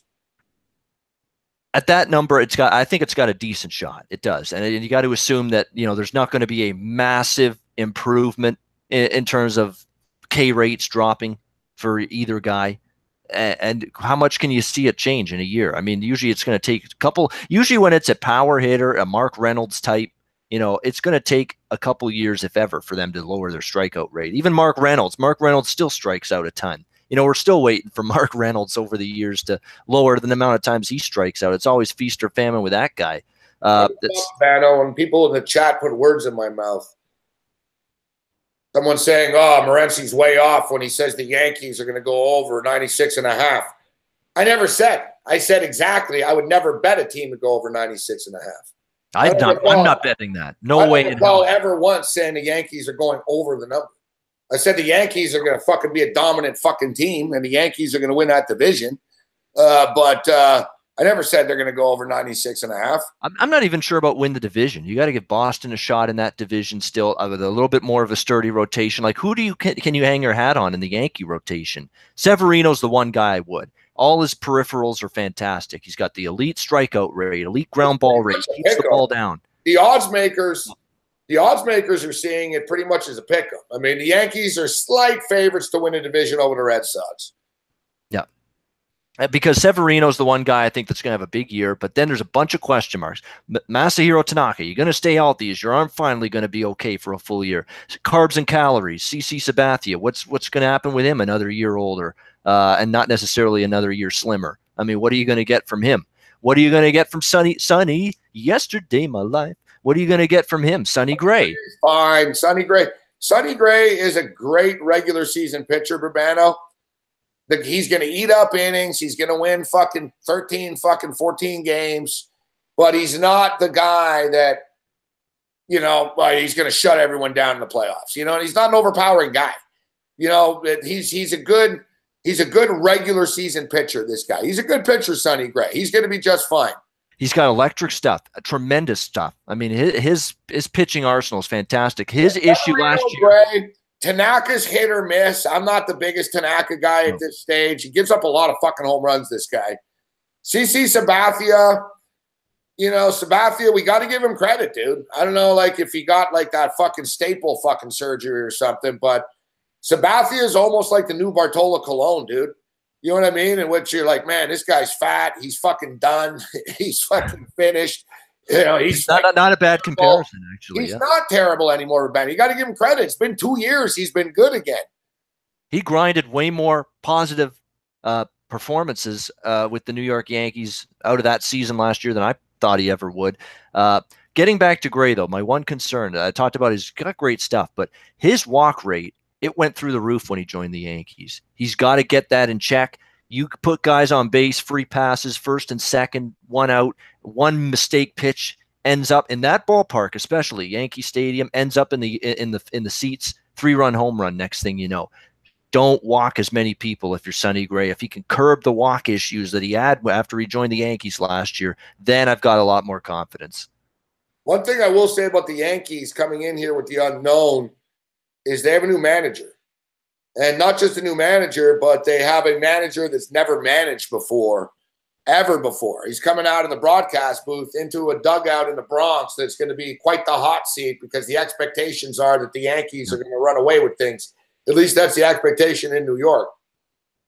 You know what? Aaron Boone, now this is not going to translate for sure into him being a good manager. But whenever I heard him on TV on Sunday Night Baseball with Dan Shulman and Jessica Mendoza, he sounded like a smart guy. He was one of the better analysts, I thought. I thought he did a good job. But, yeah, you're right. He's never managed before. I'm going to disagree and say that I always found him to be pretty frustrating in the booth. and the same thing, I'll start off by saying the same thing you did. I think he could be a good manager. I think the guy knows baseball. I think Goose Gossage last week was ripping him. He's like, the Yankees they don't hire baseball people. They hire whatever.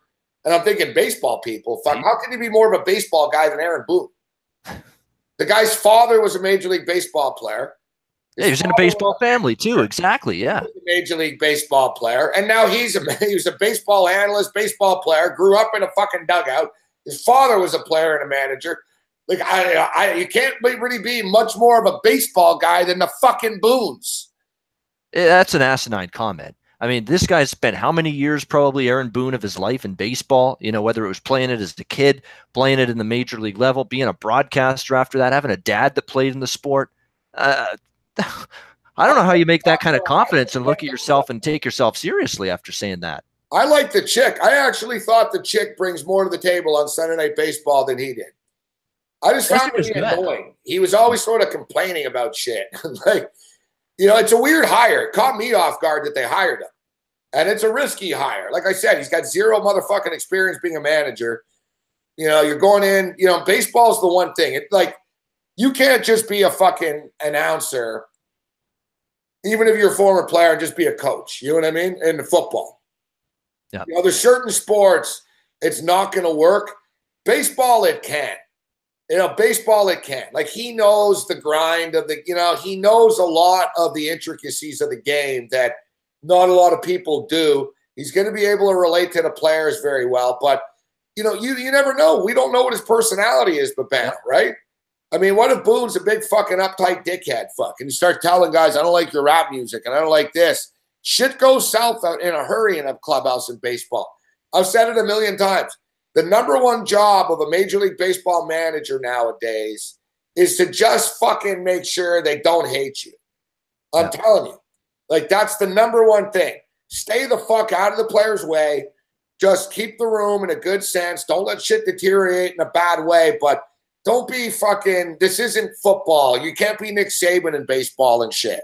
No. Like, I'm telling you, I've seen it firsthand, man. Like, managers that even talk to players, it fucking pisses them off. Like, the number one key is just have the players happy and not hating you so they'll play well. You start fucking doing shit and you rip them in the media, you fucking take away their fucking booze in the clubhouse, you don't like the music, you don't like their fucking clothes on a road trip, you don't like this shit, they'll turn on you in a fucking hurry and Boone will be back in a broadcast booth. I guarantee you.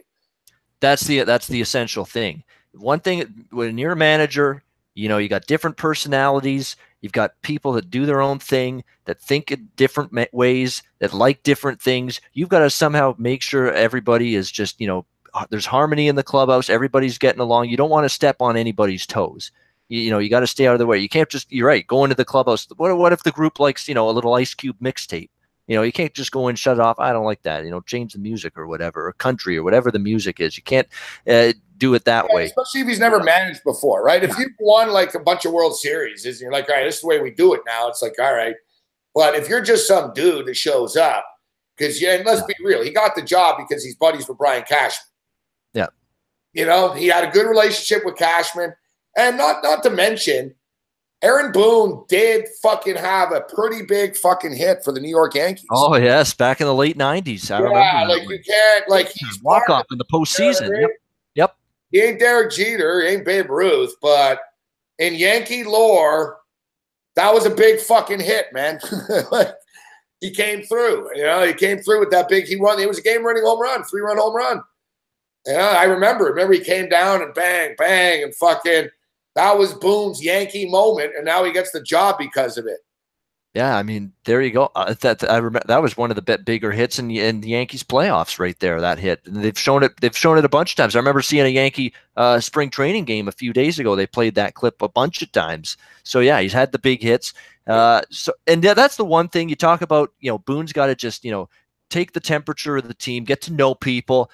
Establish good positive relationships with all these players. You can't be Mr. Hardass right from day one. You got to get to know the players, get to see what they think, their strengths and weaknesses and how you can relate to them and really try to better them as baseball players, but also allow them to have fun, have some, pull some practical jokes, pull some pranks in the clubhouse without you having a problem with it. That's the one thing I do like. And John Gibbons in Toronto gets a lot of grief, but he's going to sit back, let the players have fun. That's the one thing you're going to get out of John Gibbons with his, laid back attitude there. I think we played pretty good there today. And, there's a couple of things there we got to get better at. And, Yeah, I mean, I think the pitching's was pretty good today. He had that curveball going, and See, yeah, I love Gibbons when he's doing those press conferences. we played tough out there today. I tell you, we did the best out there, but I just couldn't get in for the rotation. Yeah, it was tough. It kills me. He's laid back in the chair. Yeah, I used to be like the bad guy, fucking that would rip Gibby. Like I was the only one in Toronto, even on like local TV and shit. I was like, you guys all love this guy, but I was like, he's a fucking idiot, right? I was like, he's clueless. I was like, the guy is fucking like, I can't rip people for being drunk and shit. I've been drunk and played, so I can't go down that road. But a few times. The guy's drunk, fuck. You know what I mean? Like he's fucking. You see him sometimes in the dugout, man, and it's fucking hot, Babano, and he's fucking dying. Like I know the look. He's dying of a hangover. Like he's sitting there in the sun. You can just see he's like, fuck, he's mad because it's hot, and he's just sweating like a motherfucker, man. And he keeps wiping, and I think it affects him going to the mound and shit because he doesn't want to get up. Yeah. Fuck, I don't feel good, man. And like he fucking takes forever. I've been at games before where people yell at him and shit. Would you fucking hurry up, Gibby? Fucking walking.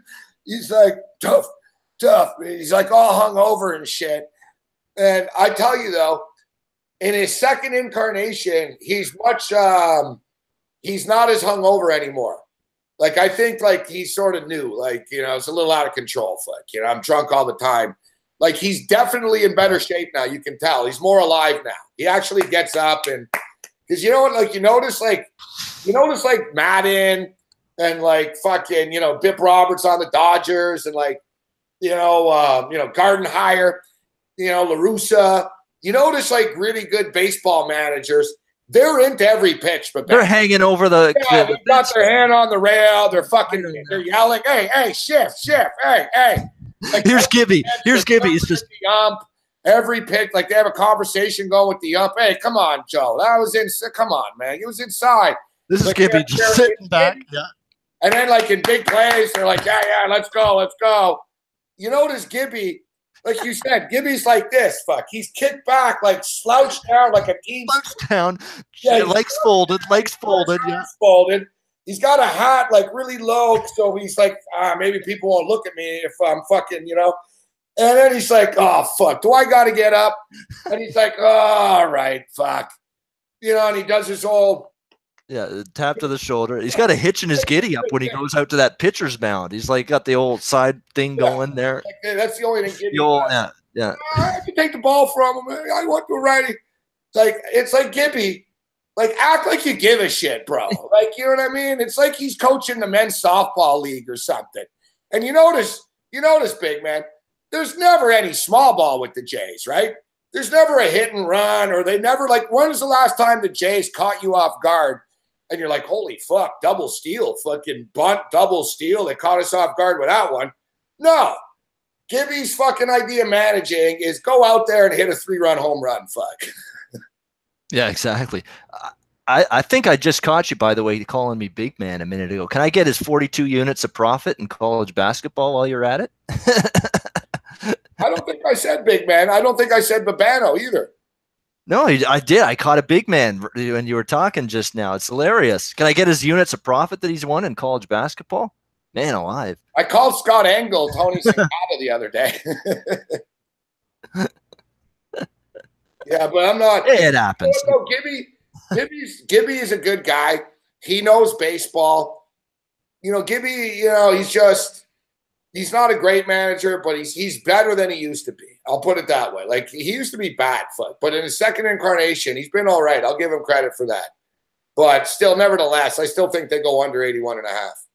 Yeah, I mean, there's too many ifs. What ifs with the rotation? This bullpen. Have you seen this bullpen? I can't believe Al Albuquerque, A, is still in the major leagues. B, is in this Blue Jays rotation. So I don't know. That's not good. When you're going to that guy for outs, Aaron Loop, you don't know what he's going to do game to game or if he's going to be healthy all season. They got concerns in that bullpen too. Osuna's the only guy I've got legitimate faith in, confidence in that Jays bullpen. There's another team they're going to have to be an over machine this year. They're going to have to score runs. and hope the bullpen is, they put some duct tape and glue on that thing, try to piece it together and piece some relievers together that can get some damn outs in the latter innings, because that's a scary looking bullpen on paper. All right, Babano with us. All right, Babano, we haven't taken a break. Let's just take a quick 2-minute break. We'll get you out of here at midnight here, Babano.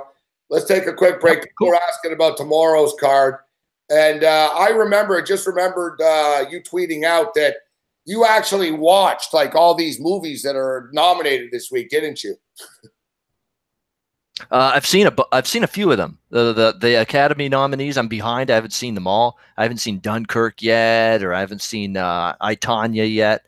I've seen 3 Billboards, which is fantastic. Get Out's fantastic. Billboards, yeah. Molly's Game, which is about, it's got a connection to sports betting and poker and all that stuff. The Molly Bloom story. Molly's Game? Yeah.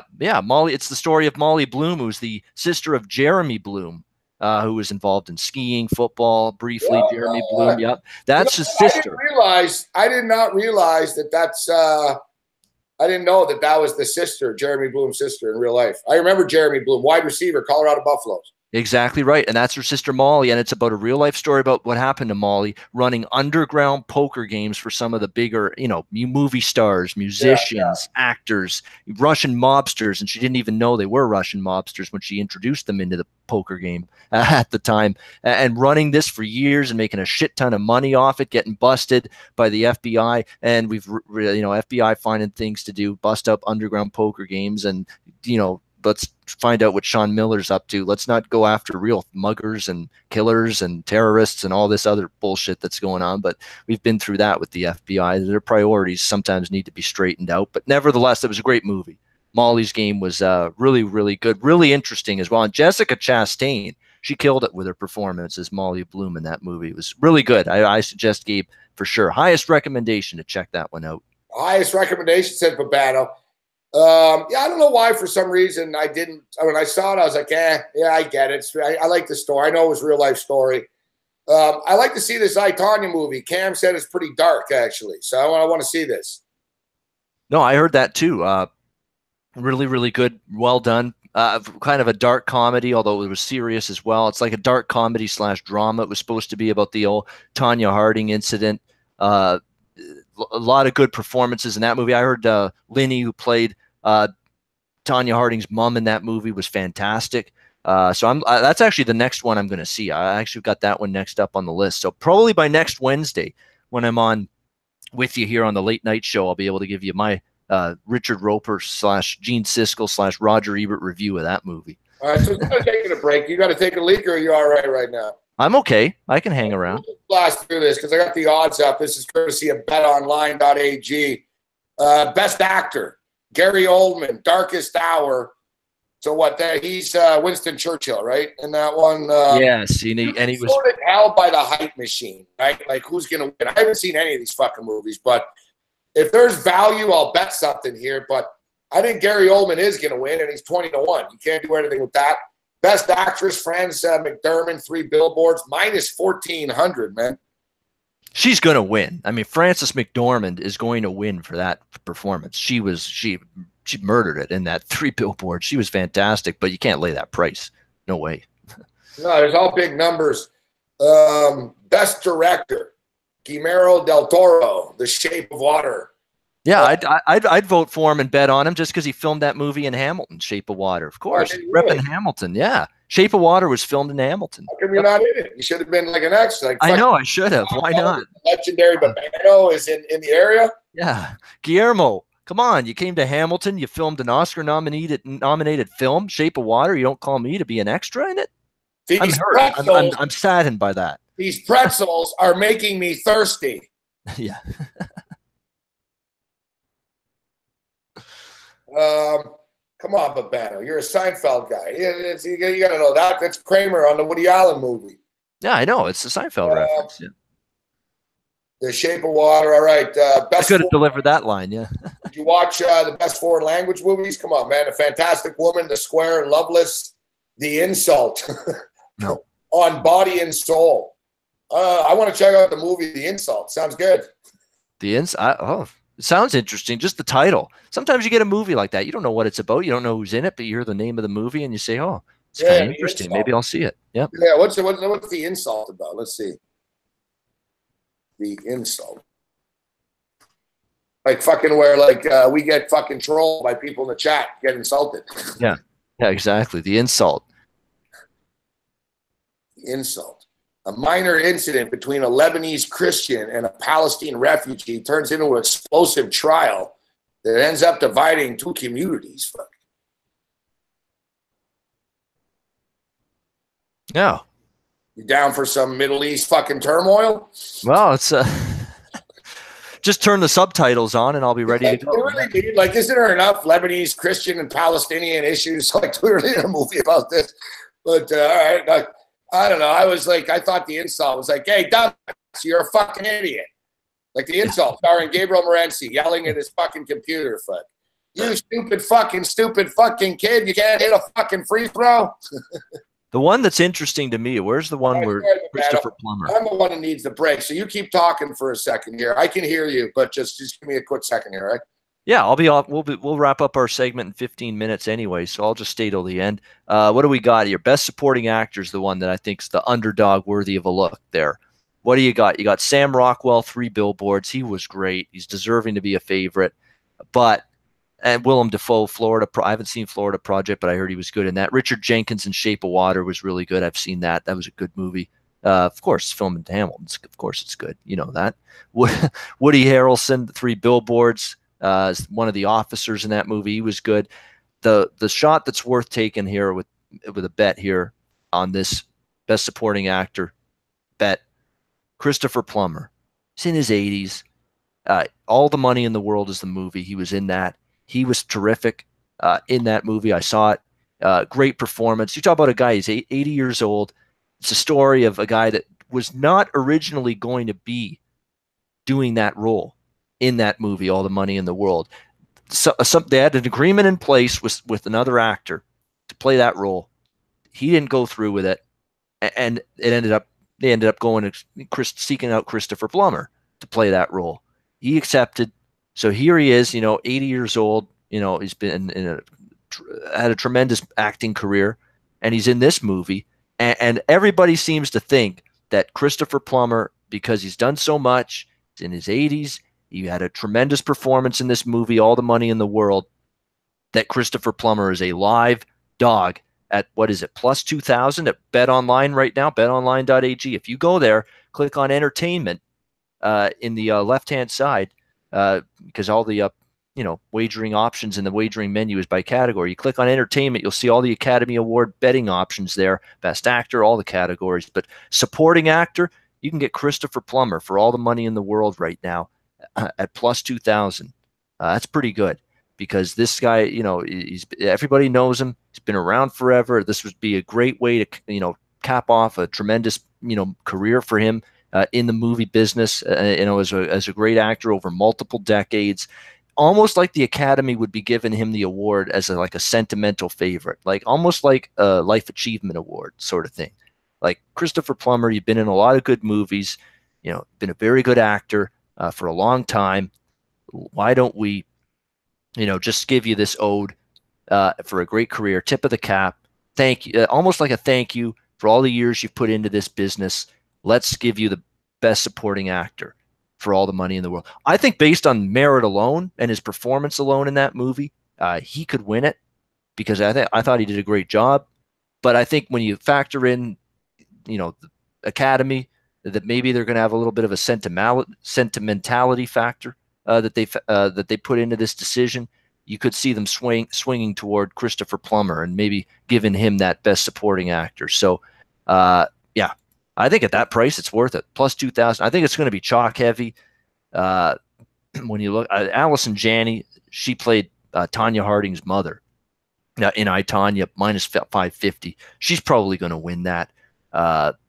Laurie Metcalf is a worthy contender for Lady Bird at plus 425. She played another mother character in that movie, and she did a really good job as well. Even Octavia Spencer down there at plus 2,500. She was good in The Maid years ago too. So there's a couple in that best supporting actress category that could be live as well. The supporting categories, there look like there could be a live dog or two, but it's going to be chalk heavy. for the most part. I think Three Billboards at plus 100 is winning Best Picture. That's something I would look at. You talk about Del Toro for Shape of Water, probably going to win, but do you want to lay minus 1,200? I like that Heineken commercial that Del Toro's in. Which Del Toro? Not Guillermo. You're talking about Benicio, right?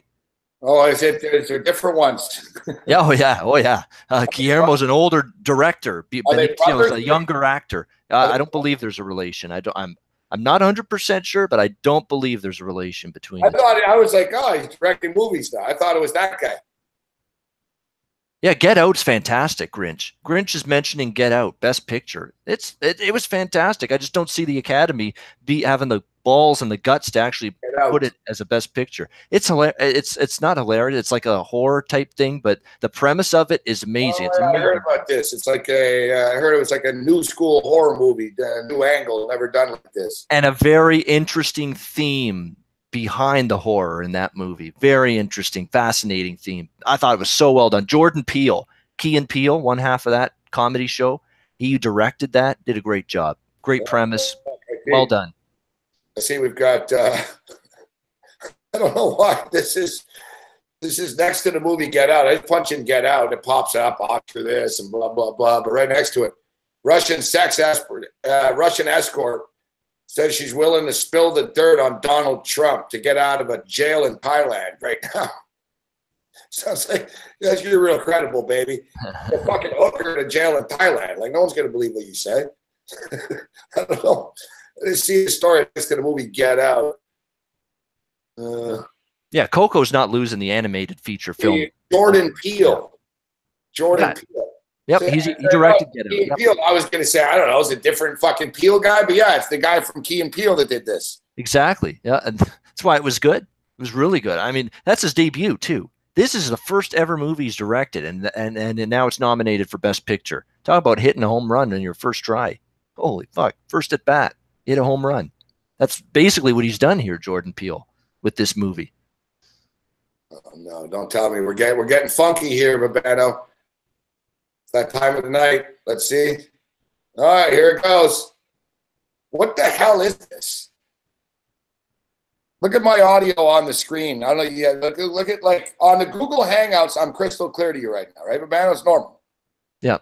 Oh yeah, I see it. Yeah, you're cutting in and out, in and out. How am I doing? I think I'm showing up okay still. This has happened like every night, man. This has happened like every night, like for like pretty much for a week, where in the middle of the show it just sort of gets fucking weird like this. And, you can see me, right? You guys, you can see me. I'm like Kramer with the peephole. You can see me, right? If they reverse people. yeah, reverse people. Yeah. Who's there? It looks like we're gonna get into our. I told you, man. Nevada, fuck. Nevada crushing them, 54-28 right now. Oh yeah, blowout city. Nice call for Morency there. I was leaning that way too, and no, didn't pull the trigger. Fucking bizarro world. Shitty.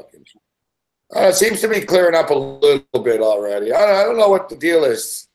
If we get your headshot there.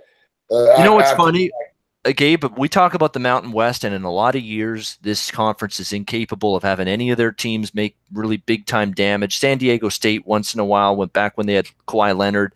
They had a couple of years there where they could have maybe done something. But this Nevada team, if they're in the tournament, they're going to give someone some grief in a first or second round tournament matchup. So this is a Nevada team that can flat out score the basketball. Well-coached team, guy that can, former NBA coach, that's experienced guy. No doubt. They can win a game or two. Let's just put it that way, Nevada. It wouldn't shock me if they do. All right, battle. Big upset tonight in the NHL. Some people in the chat are asking, even though I hate looking at shit overnight. I hate looking at shit overnight here. But a lot of people are asking about tomorrow, if you've taken a look at the port for tomorrow. I want to bring up the holy shit. The Buffalo Sabres, one of the biggest numbers of the year tonight, Babano. Huge upset. The Tampa Bay Lightning being favorites, what were they, 33-30, whatever the hell it was. massive point spread, massive odds. And Buffalo beat them. And, me and Cam, felt like a fucking trap a little bit, dude. I've seen this script before. The Sabres are a shitty team, but they seem to win every once in a while against good teams. They've beaten Tampa and Boston this week. They beat Boston on the weekend, on Sunday.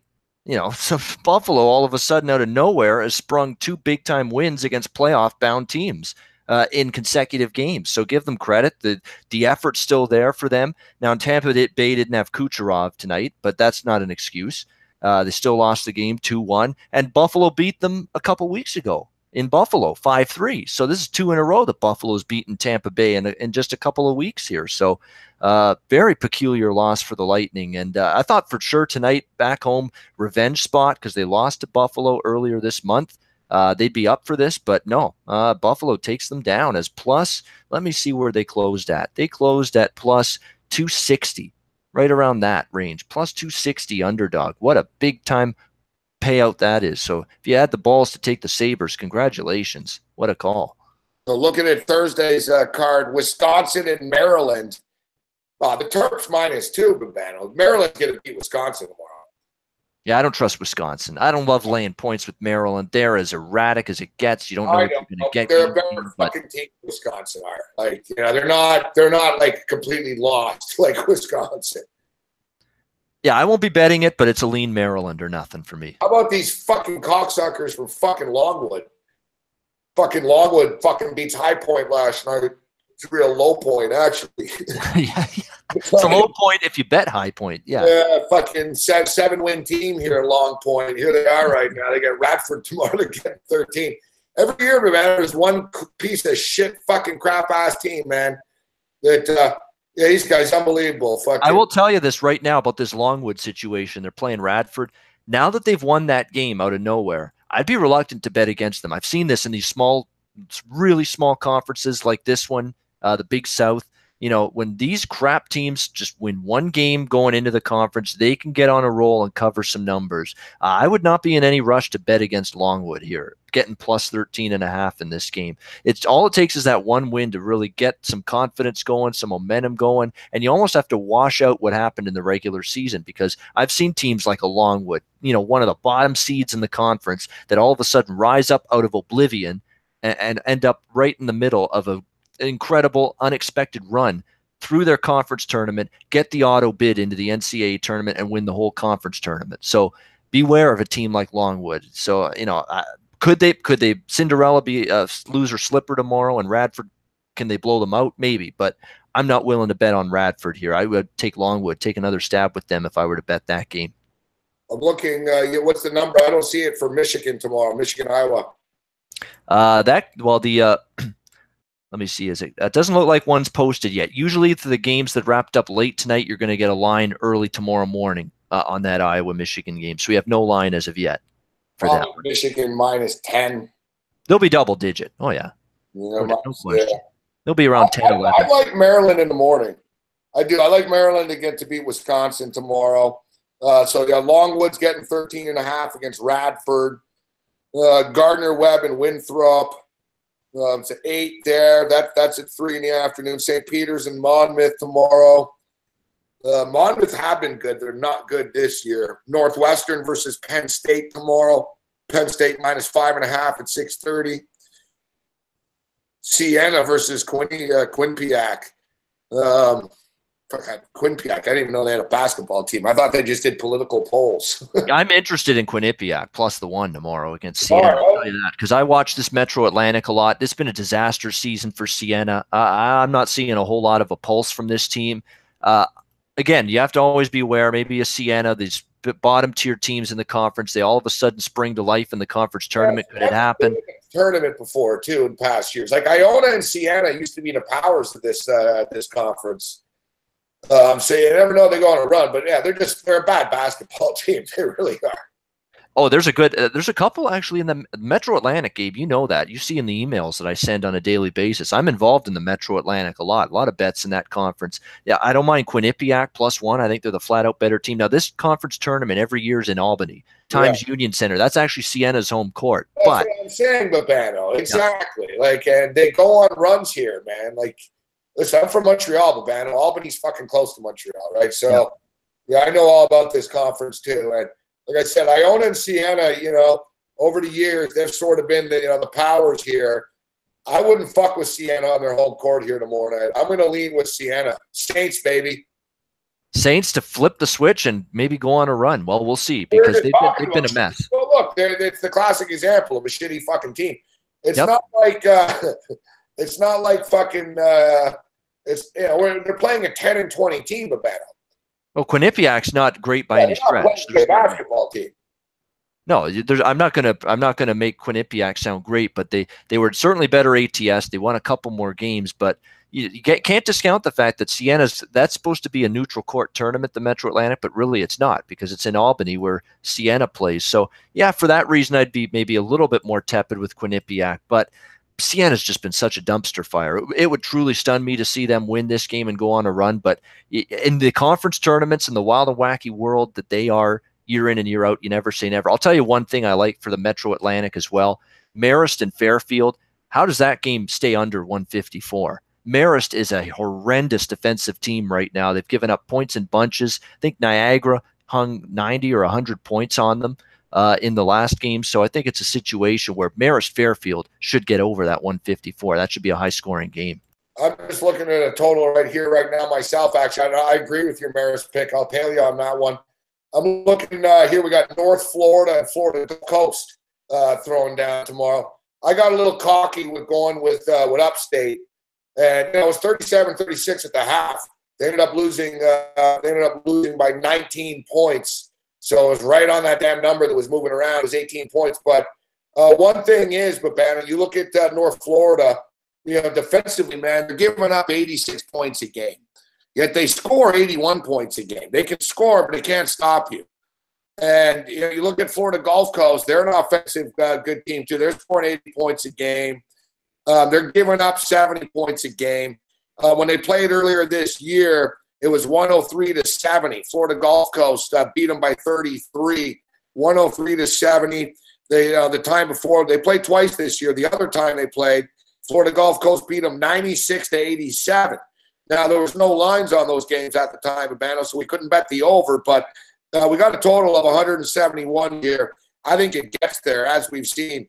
Like I said, these two teams have played, and it's recently, too. They played January 24th and January 29th.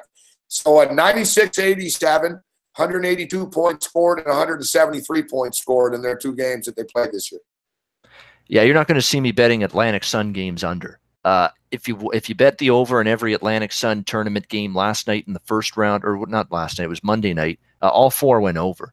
Stetson and Lipscomb, which was one of my bigger bets that night, went over. The Florida Gulf Coast game went over. Kennesaw and Jacksonville went over the total, and even the other one too got up and over. The North Florida NGIT is the one that stayed under 3-1 to the over. But it's a high-scoring conference. There's not a lot of defense. Florida Gulf Coast is the class of this conference. I mean, they wiped out South Carolina Upstate in their first conference tournament game.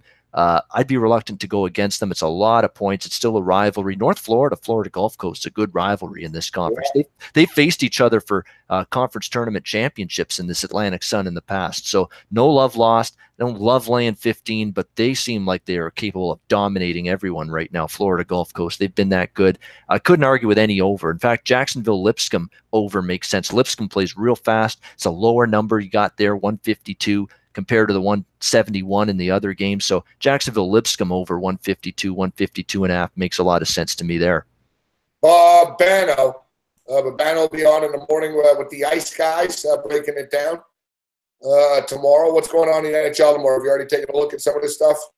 Yeah, I mean, I'll save the big-time thoughts for exactly. You got to give it a tease, though, Bano. Exactly. Give him a reason to say, I got to tune in. He's going to have some wins here tomorrow. Yeah, exactly. No, but it's a good card. Thursday card, there's always a bunch of games that are interesting. Pittsburgh-Boston might be the game of the night. It's a great game. Boston minus 130 at home, the total 6 in that hockey game. Boston winning in overtime. All of a sudden, Pittsburgh's lost 2 in a row.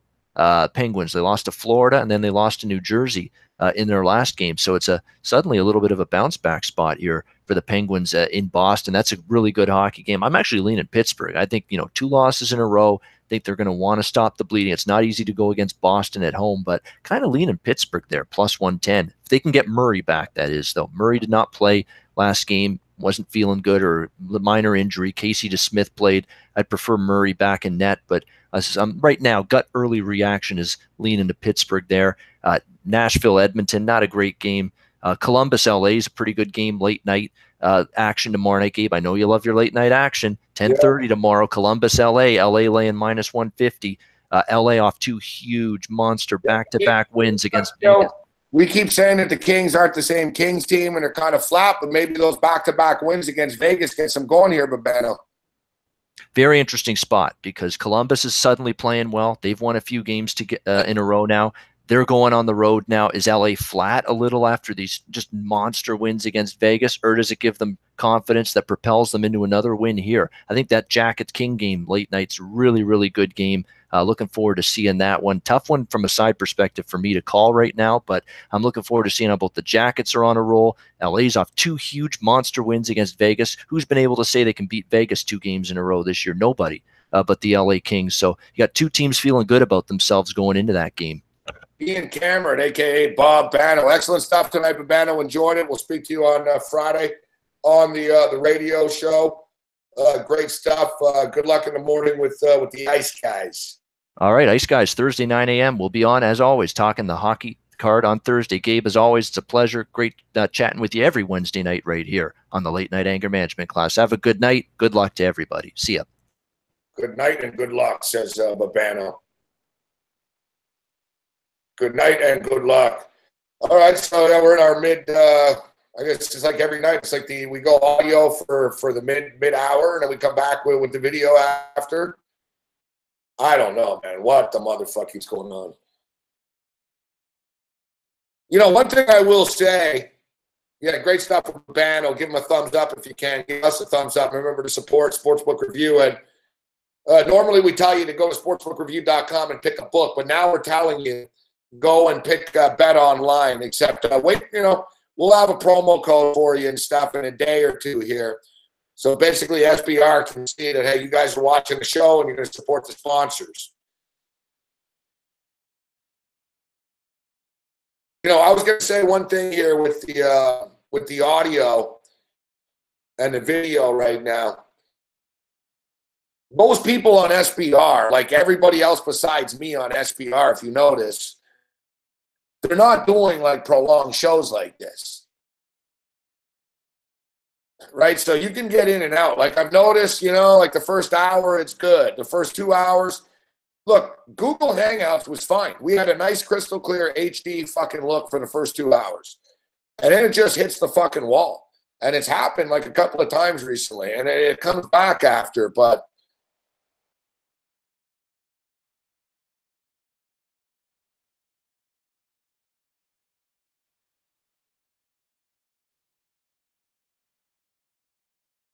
it's bizarre. So, yeah, we'll take a break right now. We'll reload, and we'll be video on the other side. Although you guys don't even care. You like the audio, so. But, yeah, we'll take a quick break. It's 72-55 right now. Houston over the Clippers. 72-55. Nevada.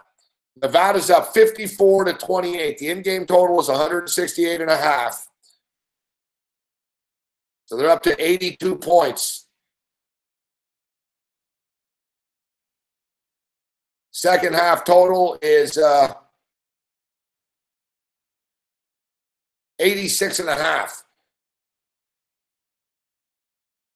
85.5.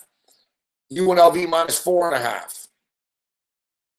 Kind of tough. It's a tough situation right there. 72-55. You know what? The Clippers are trying to chip away on this thing.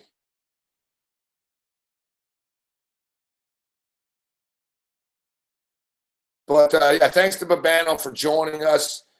We'll take a quick break. We'll come back on the other side.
This Chinese New Year more magical with the NBA. It's that time, y'all. The Bucks begin to team it stick. Catch the beat. Catch the beat. Catch the beat with the swag with the and catch the shoe. Pick a team. Pick a color. We got she got it. Here we go. Make the wins. Two rounds. Even though I'm thinking, because everyone's got a shot. He's simply got a shot. He's got a win.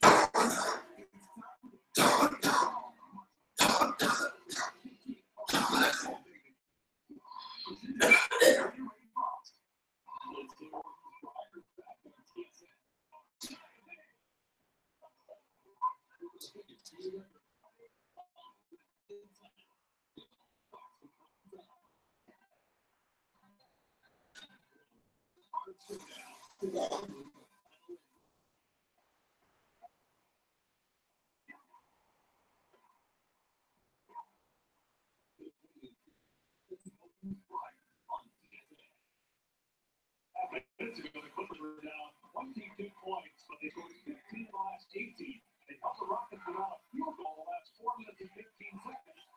It's a 10-point game. Hardy with an 18 and 18 seconds. Clipper ball. Getting back into the pistol, fighting off his foot. Rivers goes in the night.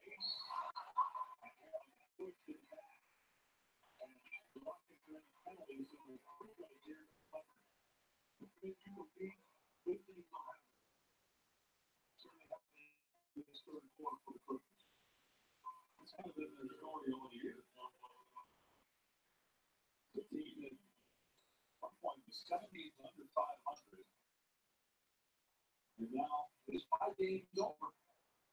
7-3 since they made the Blake Griffin deal, which got them a pretty good player in terms of Tobias Harris.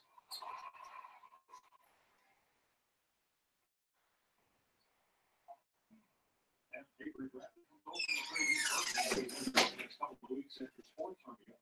After Beverly, when they got the first ball break, was supposed to start. Remember, guys, the Clippers were plus 25 and a half.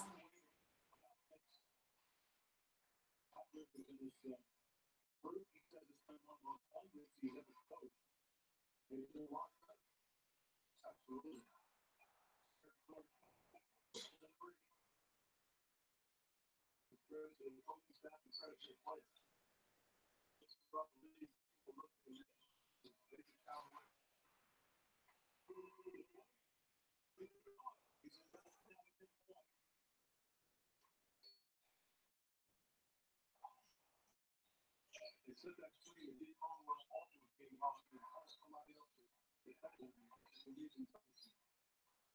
They ran off the rivers out to drop the away. They left it on the other end.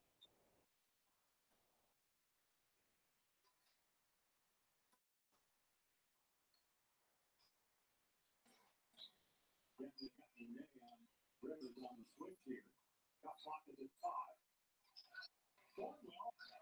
Oh.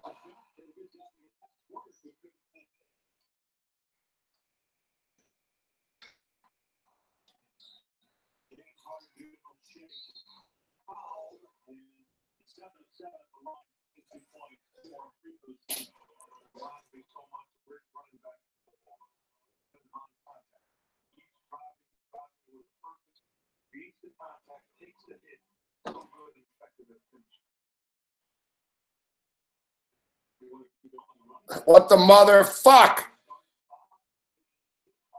I thought the video was fine. This shit's really starting to piss me off for fucking real now, man.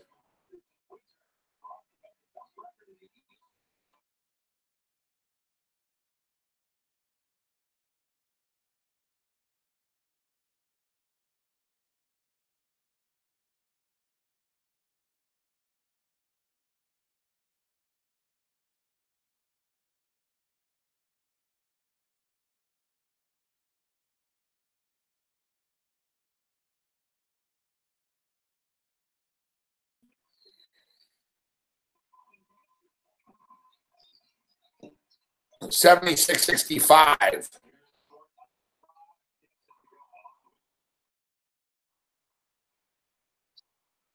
$76.65 right now. All right, can't lie, man. I'm getting fired up for Las Vegas. Now I know our boy MVP is coming. Hopefully MVP doesn't mush any of our bets, though, once we're there.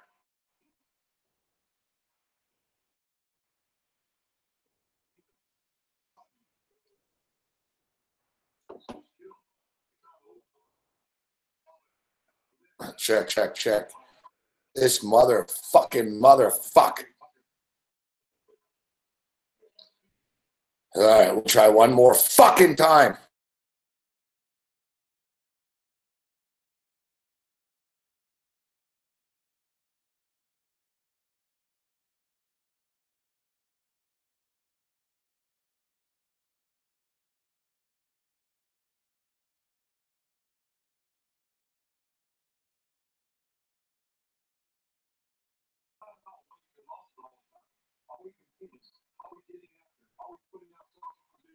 It really is going to turn into a late night anger management class here.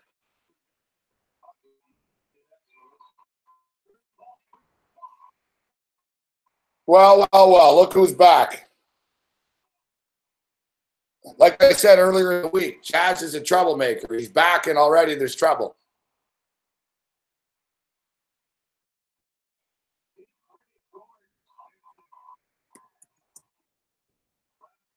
$81.70. $81.70 right now. This game's turning into a game. As we stated, the Clippers were actually plus 25 motherfucking points. Good to have you back, Jazz.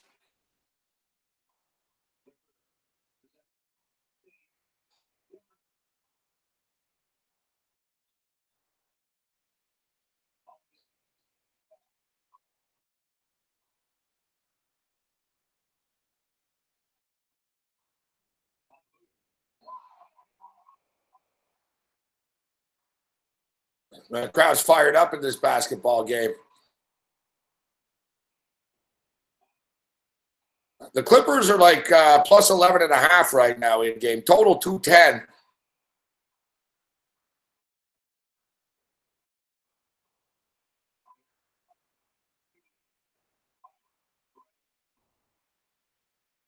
I think the Clippers are already back in this game. Let's grab the Clippers plus 11 and any over 210.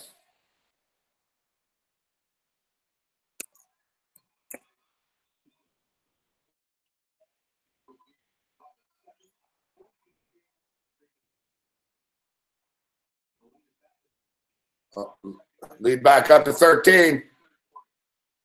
This shit's going to open up in the fourth, I think.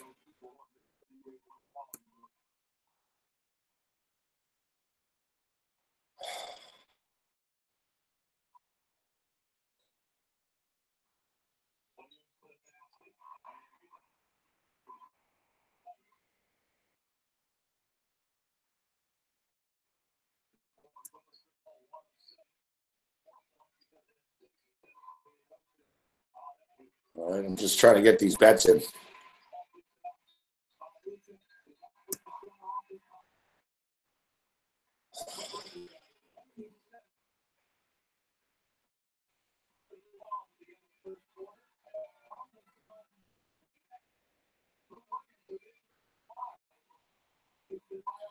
It's a real pain in the ass, man. When I reboot everything, too, I lose. I got to reopen the sites.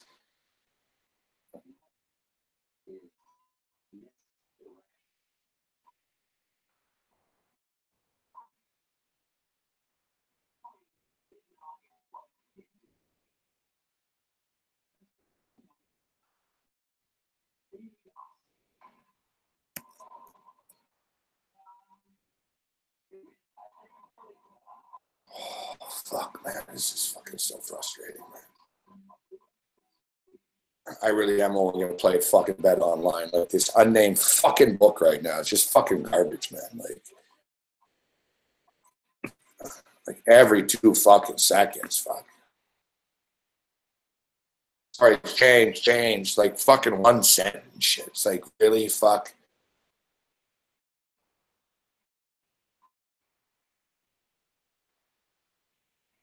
All right, give me a second here. Let me get the fucking pages back open.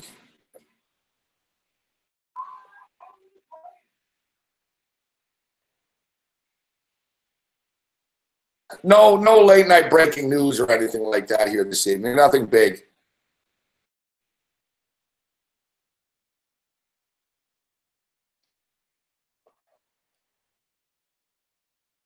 This fucking video bullshit, though, man. It sort of seems to be like fighting back. It's coming back a bit. No. Look at this fucking shit, man. What the fuck is this, man?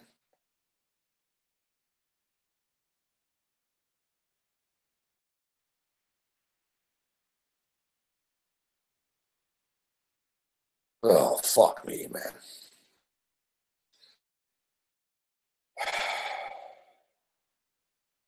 We're going audio. It's audio time.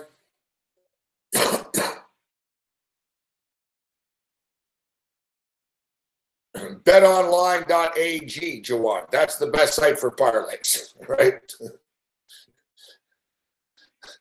That's the best site for parlays, as we stated. That's the official sports book of the late night anger management class. Now, I see somebody saying that parlays, you can't win on parlays. That's not true.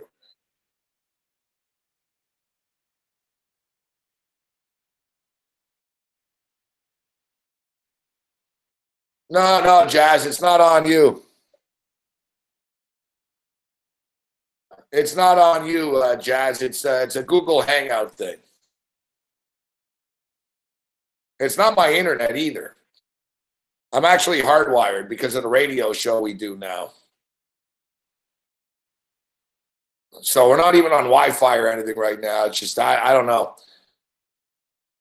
It seems like recently, for one reason or another, Google Hangouts, usually after about 2 hours or so, like every night or every second night recently, after like the second hour, right around midnight or so every night, it just kicks in like this. And then it gets better like 20 minutes later. I don't know.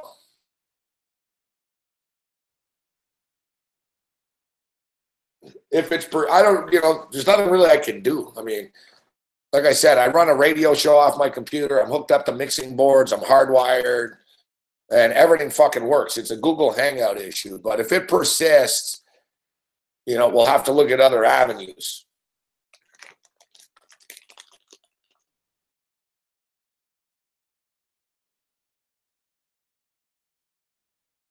Jazz joining us from Thailand. The pimps, the players, the hustlers, the people who bust them, and everyone else in between. How long is your trip, Jazz? Like fucking 6 months? I thought you were gone for like a month or something.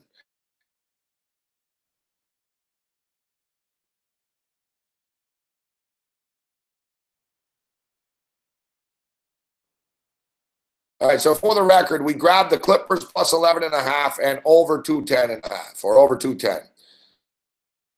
All right, little in-game action.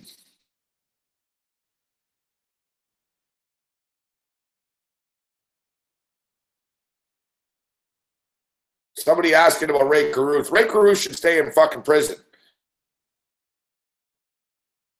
Not only does Ray Caruth wants to get out, he wants to get like custody of the kid that he tried to kill. And what fucking logic?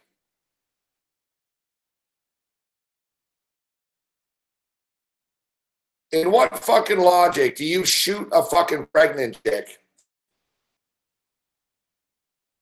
In what logic do you shoot your pregnant wife or girlfriend, fiance, or whatever, kill her, try to take the baby and her out, her pregnant stomach out?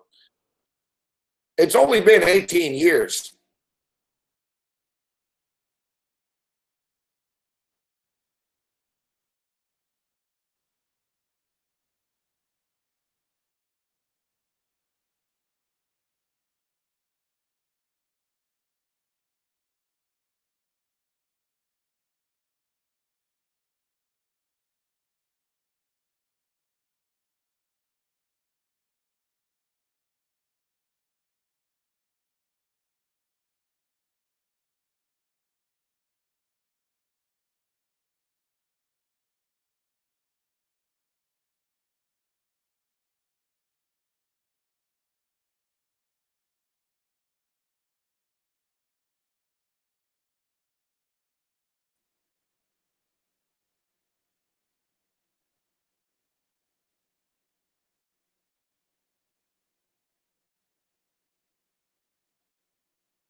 All right, I think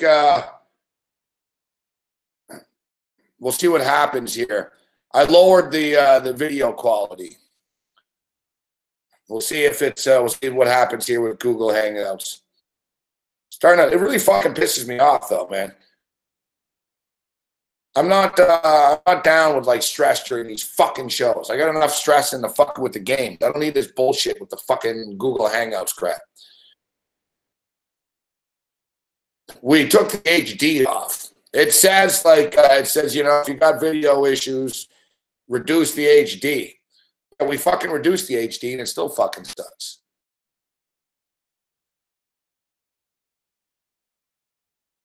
Well, we apologize, but I know you guys don't really mind. You like the audio anyway. So, yeah, as I was stating, so yeah, Ray Caruth, it's only been 18 years. 18 years isn't long enough.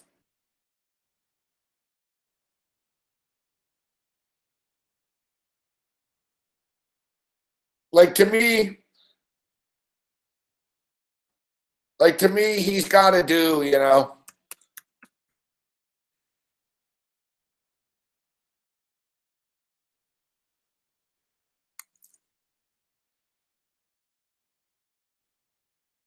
He's 44 years old right now. He's 44 years old. He's done 18 years. Like I would, you know, listen, there's no way, there's no motherfucking way. Now his son turned 18. How long has he been in? When was the crime? Yeah, it was 17 years, exactly. So, yeah, same shit, exactly. The kid was born right after. So, yeah, it's been 17 motherfucking years. He's 44. You know, I tell him, listen, we'll consider your parole. We'll consider your parole in 25 years. Like, basically, you know, you might have a chance of not dying in jail. Fuck, we might let you out when you're like 70. Even if he's regretful, and even if he's found God and all that bullshit, it's like, nah, you murdered a chick. You deliberately murdered a woman. You knew she was pregnant with your child, which makes it even more fucking, like, devastatingly evil. You hired a bunch of thugs to shoot her car up and shit, like gangland style. 18 years, you know, it's fucking, yeah, come on. O.J. Simpson did fucking 9 years for stealing a football helmet that was his. 18 years. This ain't Canada, Ray Caruth. If it was fucking Canada, Ray Caruth would be made commissioner of the CFL. Fuck. Justin Trudeau would give him $10 million to get his life in order. Here you go, Mr. Caruth. Trudeau would say after a while, you know, we have to support him so he doesn't kill anyone again.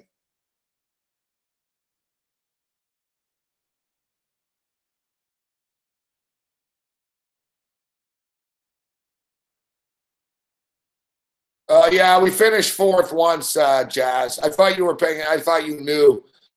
No. I'll send you. I'll send you a message after, Jazz. He has the week off. We'll be racing next Sunday, but no, he's not running well, and our stock's going down.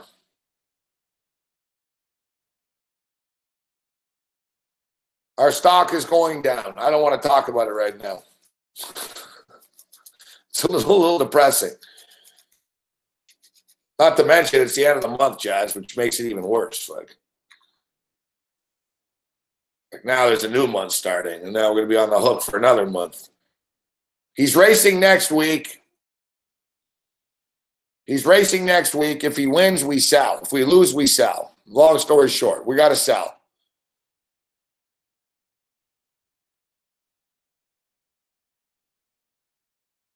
I don't know, Jazz. He's been hit or miss. He's been hit or miss. He came back at Woodbine. He finished last. We moved him to Flamborough. He got the check. He finished fourth place.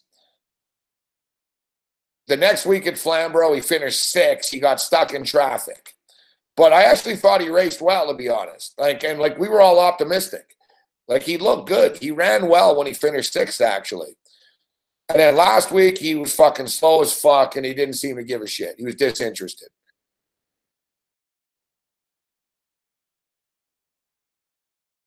Yeah, but, yeah, Ty Rich is part of the team. We got to, we're done.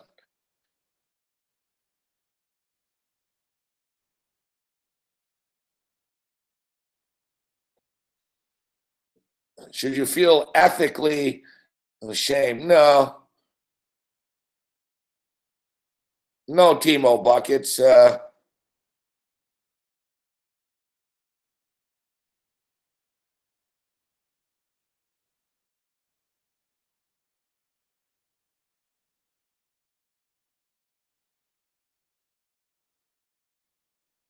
Gambling on sports and betting on sports or handicapping is really no different than being a stock investor. There's absolutely no difference. Like, what's the difference between somebody that bets on games and somebody that bets on stocks on Wall Street? The only thing is, and it's tough to do it, but, you've got to keep it as an investment as opposed to a degenerate form like we all find ourselves doing at times.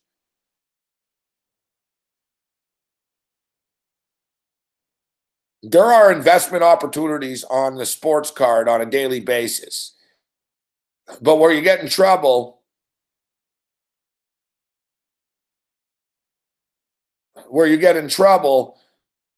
like, put it this way, like, if you're betting on sports, the same thing as picking a couple of stocks in a day.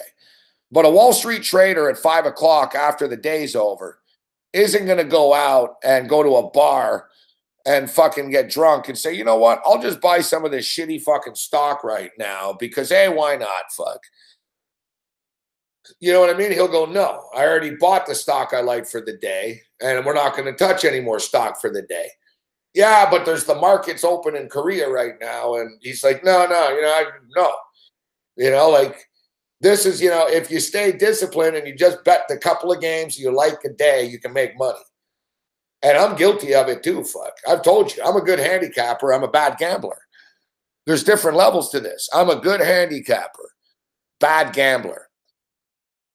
Hate to admit it, but that's the fact.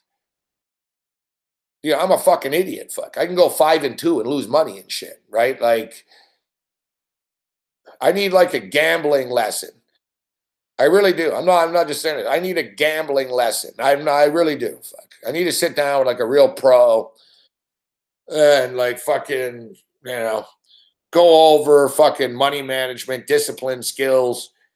I can pick winners, but picking winners is like fucking half the battle. And if it really is. picking a winner is just like half of it. Fuck. What do you do after you won that game? Are you going to keep the fucking money, or are you going to fucking roll it over on some fucking stupid Australian fucking game? Yeah, let's put $600 on the Illawarra fucking Hawks, and then, you know, crush my account when I wake up in the morning. You know, remember that fucking game, man. Fucking, I remember one night here, like last month, I put $200 each on 4 fucking stupid fucking Filipino games.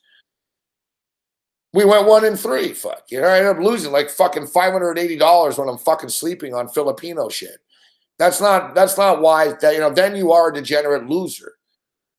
If you're picking winners, and, you know, not just winners, but if you're being professional about it and betting a certain amount of games and disciplined money management, betting the same units all the time, you're an investor. You're not a degenerate loser. If you're up at fucking 4:30 a.m. betting on Shanghai fucking tennis, fuck, you know, you got a fucking problem. And evidently I've got a fucking problem. Yeah, don't slam the fucking door, Tony.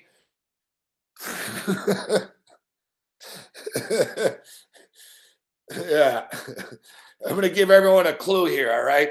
I don't want any more fucking around from anyone. No more bullshit. That includes me. I don't want to be coming in and out with the flies. Doesn't matter. Don't slam the fucking door, Tony.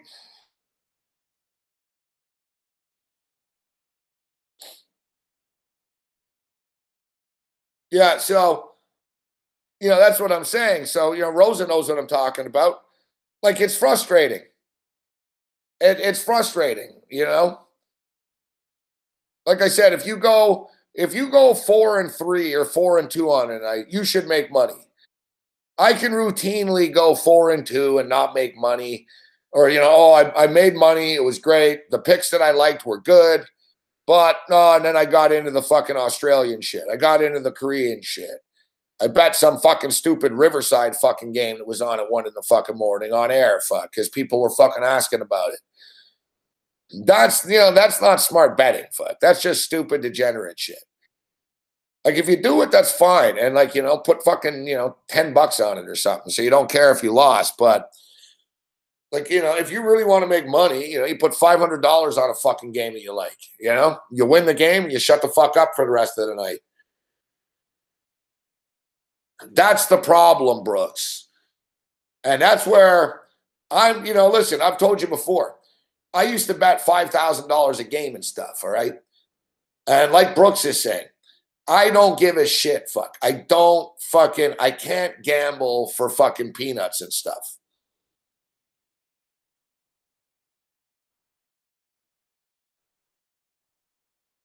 Like, you know, I'm always looking for the big score as well. And I'm not playing like 16 parlays and stuff like that. But I'm the same way, Brooks. You know, like I'm always thinking, you know what? I want to win fucking 3,000 tonight. You know, and over the next 2 days, get this rolling, flip it over, and let's hit them for fucking 3K. I'm always sort of looking, you know, looking for the big hit as opposed to the slow and steady. Slow and steady is the best way to go when betting.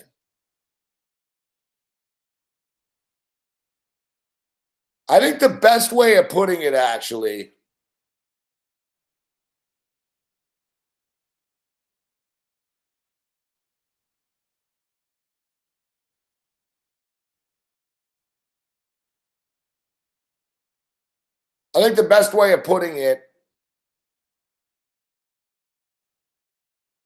is not just slow and steady, but just sort of consistency.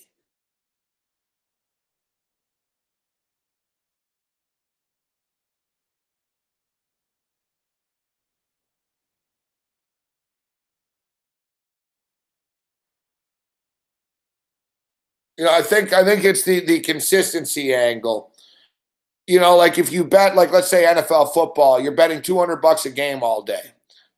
You're betting $200 a game all day, but you know, next thing you know, you've got 700 on the Sunday nighter.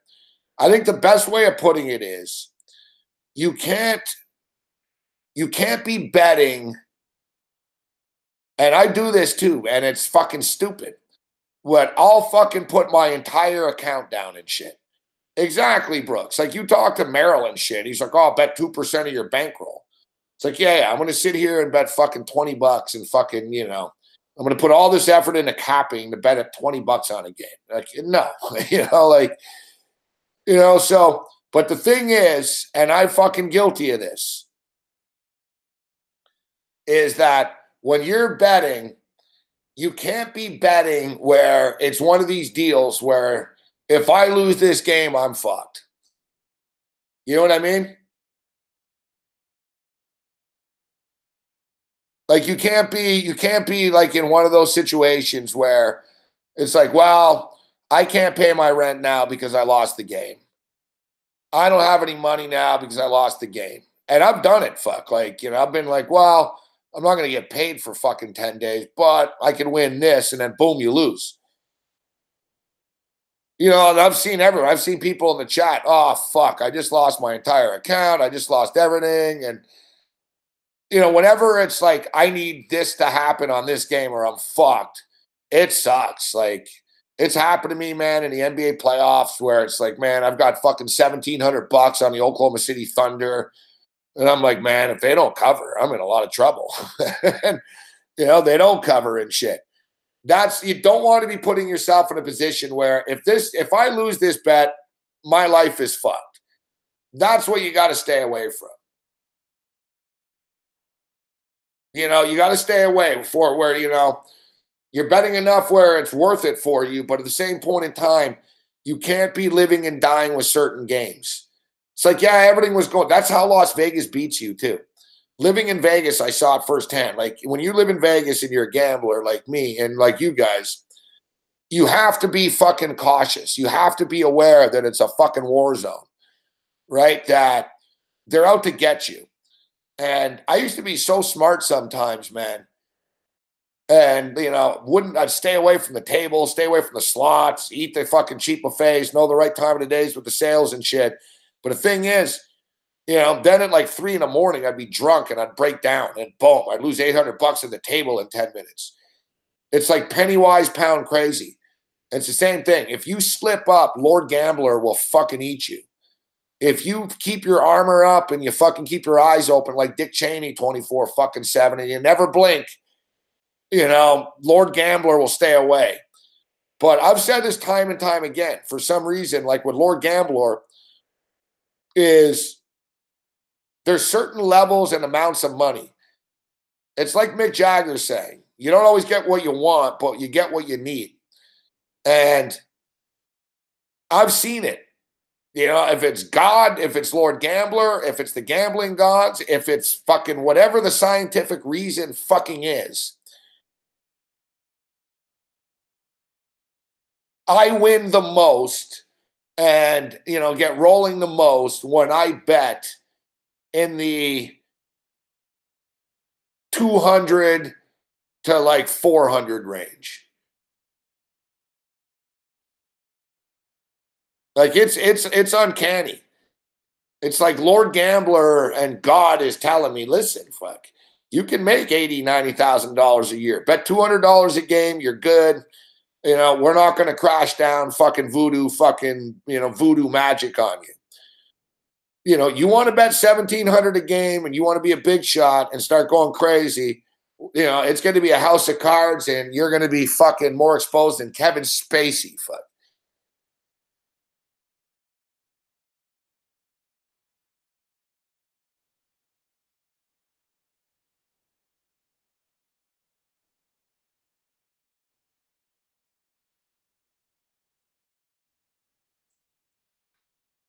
No, there's a difference, Omar, between being an elite capper and being a good gambler.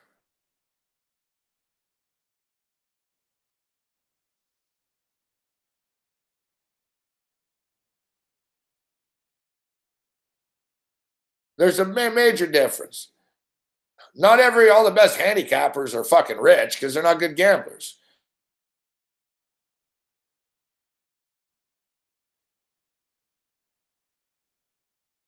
But all this to say, no, gambling on sports is not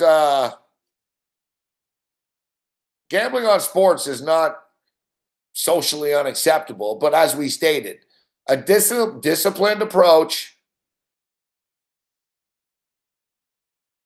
Yeah, exactly, Babano. A lot of guys can pick winners. Fuck. You know, you can take a fucking monkey that can pick a fucking winner. You know, seriously, it happens. Fuck. Oh, look, this fucking monkey is fucking hitting 72% of the picks. Fuck. It's like, yeah, well, can the monkey fucking log in and place the bet properly? You know, which sometimes I can't even do. I'll admit, how many times in an NFL fucking season do you fucking do the wrong thing? I hate to admit it, man. I did it maybe 5 times this past year. I did it like 5 times. Fuck. You know, I'm betting so much during the NFL season. It's like, holy shit. I did it fucking last week, guys. Remember, I liked the Big Ten game to go under the number. I doubled up on one of the games by accident. I wanted Purdue and someone to go under, and instead I took Ohio State and Penn State twice. I was live on the radio betting, casually talking to Cam and clicking away. Like, that's just amateur bullshit. You know? You want to be a professional gambler, fuck, you can't be fucking doing a radio show, talking at the same time and fucking, yeah, and I'm sort of like, you know, casually, I'm pulling a Babano, I'm distracted. You know? But I was more distracted putting my bet in than I was talking on the radio. But I fucking double clicked. Like I thought I had, and I thought I was being smart. I'm like, man, it's 20-7. I got to get these bets in. I don't want to fuck around tonight. So I fucking click and I'm like, hey, I'll even bet the 9 o'clock game now. And I fucking clicked that, except I double clicked, fuck. Then, of course, I had the under 138. And, of course, if you guys remember, it was like fucking 14-6 after 10 minutes, fuck.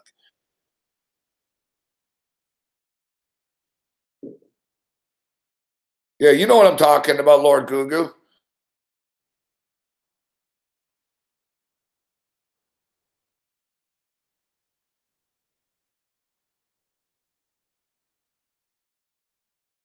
It motherfucking sucks.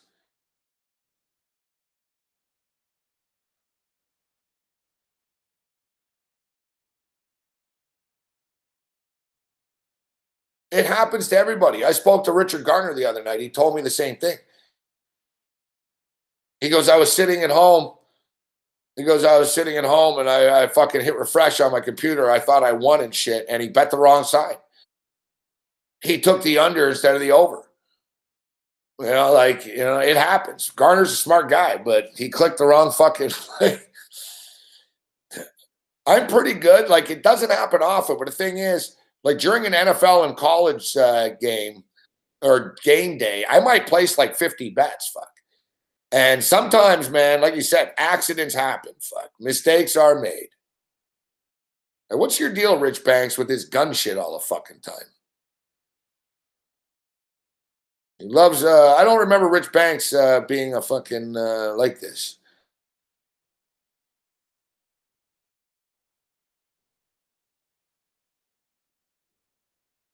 I love Eric Cartman's voice. Fucking gun shit.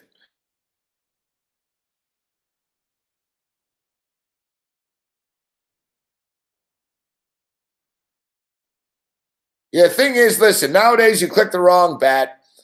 You know, you can buy out of it or you can change it. But sometimes, like, you don't know. Sometimes you don't know. Like, you know what I mean? Sometimes you think you don't realize till after.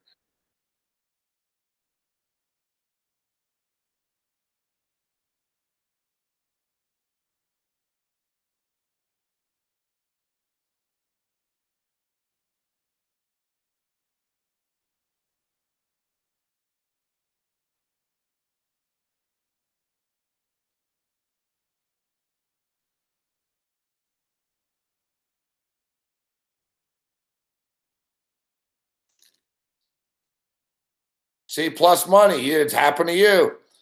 See, I'm telling you, it's happened to anyone that's gambled that doesn't admit it. You either don't really ever bet a lot, you know. Any experienced gambler that's bet a lot has done it. Even in Vegas. Even in Vegas. Fucking wrong number, wrong ticket, wrong this, fucking like it happens, guys. It's like It's inevitable. Like I said, if you bet a lot, think about how many bets some of us put in a year. You're talking about thousands of bets, thousands of transactions.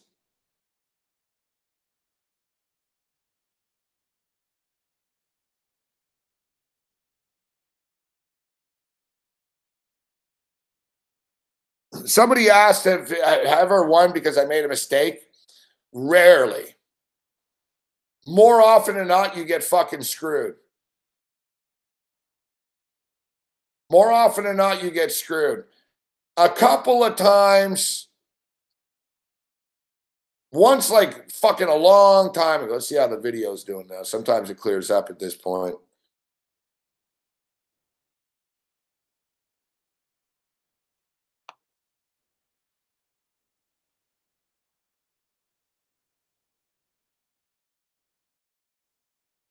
No, still bullshit, huh?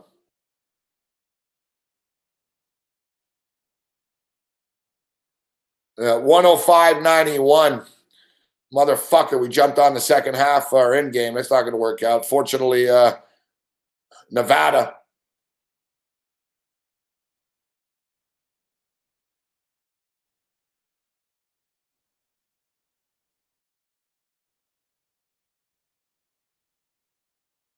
Yeah, the end game. That's good shit, Chris Edge.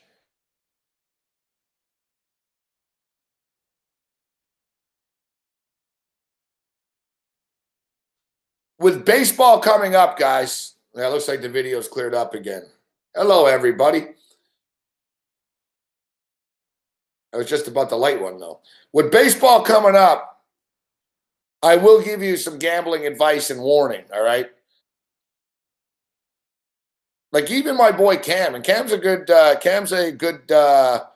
good gambler or good capper. Sometimes a good gambler, but sometimes he goes nuts. So, but like, you know, sometimes Cam comes in here and he's fucking depressed and shit. And he's like, oh, fuck, I fucking lost his money to a bookie last night. And I'm like, how much? He's like, oh, you know, 1,400 or something. I'm like, on what? And like, he'll tell me, oh, the San Jose Sharks. Or be like, oh, the Winnipeg Jets. They lost in a shootout. Fuck. I'm like, how much did you have on the hockey game? He's like, 600. And he goes, yeah, I bet about 500-600 a hockey game last night. Fucking went 1-2. And like, and it's a regular season NHL game, man. You know, that's pretty fucking dangerous.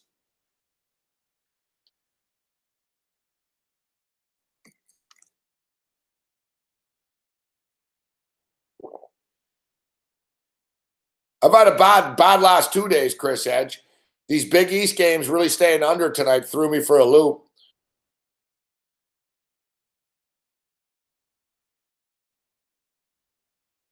Yeah, so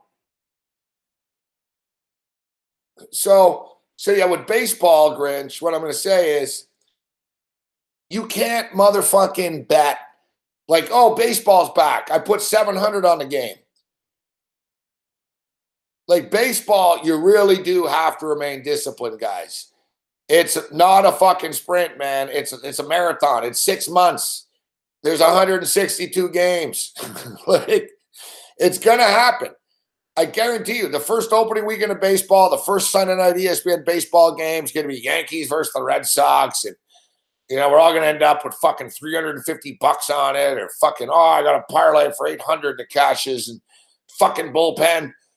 You know, like if you're betting big money on these regular season games, like it's a crapshoot. Fuck. That's why I said to Babano, like, if you notice, and he agreed, like, this week is kind of a dead zone, guys. A lot of teams don't give a shit. You know, like I said, and even the conference tournaments, they don't care about. Like in college sports, we're in this weird zone now. NBA is kind of weird. It's a weird time of the year. Like even like we as gamblers and as fans, even if you're not a gambler and a sports fan, right now, even you're like, man, bring on the playoffs. The players are the same way. Like Steve Kerr was saying, the Warriors are just sick of this shit. It's like, let's just fucking play for real. Let's go, fuck, you know?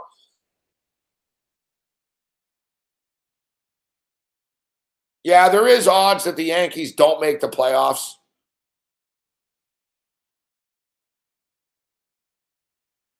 You know what, Tommy C? Listen, I'll tell you what, guys, right now. If you guys bet golf, I don't pimp a lot of golf picks, but I really like these players that I've got, and I've been around. I've been listening to a lot of shit all week, and it seems like a lot of the smart golf guys like the same guys I do. And I didn't piggyback their picks. This is my own shit, and I fell ass backwards into this, and I'm like, holy fuck, you know. And Cam's like, oh yeah, that's a great pick, and left and right. But Paul Casey, 25-1, Alex Noren, 28-1, or Casey's 28 and Casey's 25, whatever. Yeah,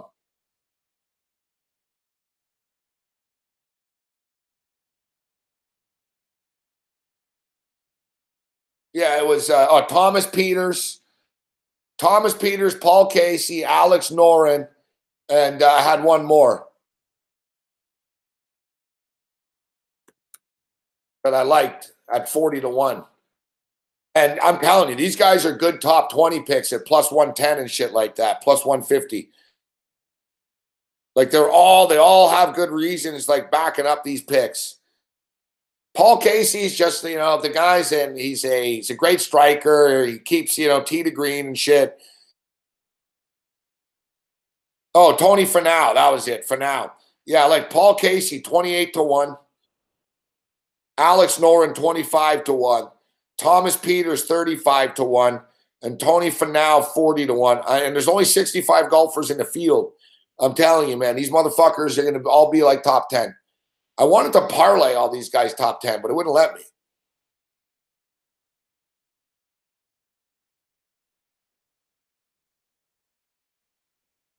Like top 10 finishes. Listen, we play the 4 guys. There's 65 guys. So top 10, look, in top 20, you only got to be in the top 33 percentile here. But top 10 finish with the 3 guys I like. Alex Noren, plus 200. Paul Casey's a top 10 machine, fuck, all right? Alex Noren, plus 200. Paul Casey, plus 275. Thomas Peters, plus 333. Tony Finau, plus 350. You take those 4 guys to be top 10. If one of them hits, you lose a couple of bucks only. 2 of them hit, profit, nice profit. 3 out of the 4 hit, nice fucking profit. You sweep the board at all 4, you just hit a plus 200. And put it in like sports terms. Like when you look at golf betting, people don't look at it like sports enough, but like think about it. You hit that, you hit a plus 200 upset money line. You hit a plus 3-3 upset money line. You hit a plus 350 money line, and you hit a plus 200 money line. You hit that all in a row, your count's going to be doing pretty well. No, though that's top 10. If you want to go safe for all these guys at top 20, they're all plus money, but it's all like plus 110, plus 150, plus 175 for top 20, which I'm not going to say it's a lock, but there's only 65 golfers in the tournament. And I'm telling you, these 4 motherfuckers can be in the top 33 percentile of this shit. There's no cut this week.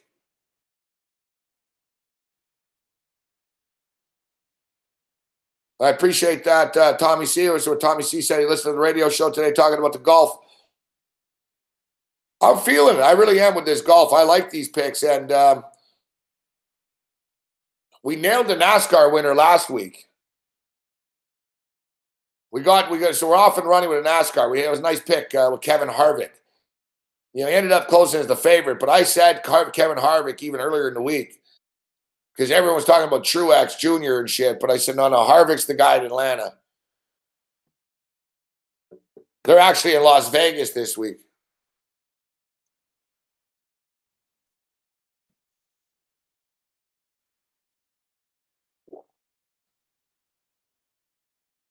Yeah, so a couple of baseball tips. Don't bet like the same amount as Rosa. It was Noren.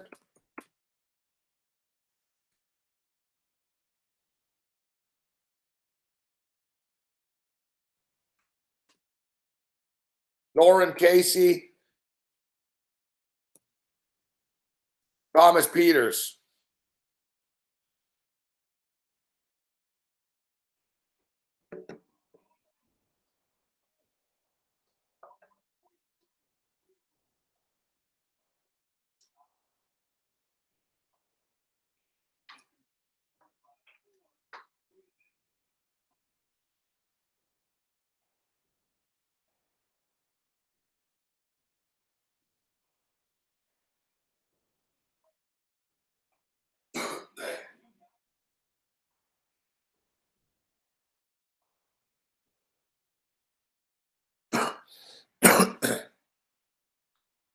I'll be looking to we'll be hanging out with Chris Edge.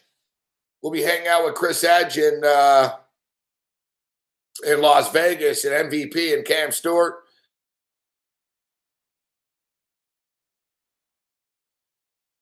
No, it's all good, Rich Banks. Yeah, you know what? I think all those guys can win outright. I think they got a legitimate chance, but I think the top 10 at the plus money is a nice way to go. See you later, Shano.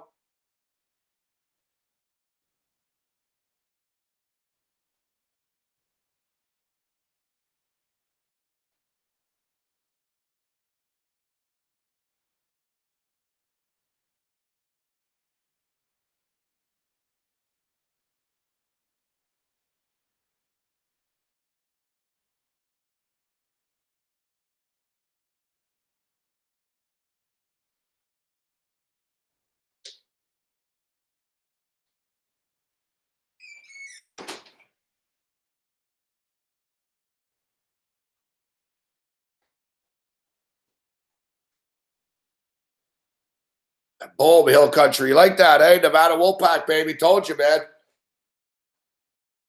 Nevada and the over. Told you, payback, Nevada.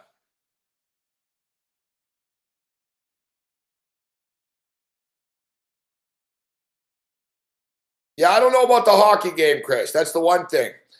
I don't know if we'll be going to the hockey game now, Chris.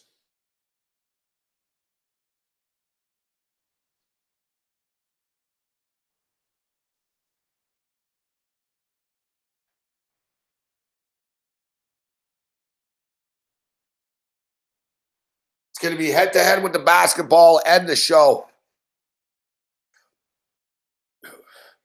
Friday night, I got to set up at my buddy's place. It's right near, it's right downtown, right off the strip. We'll have the TVs up. We get the apps for the bets.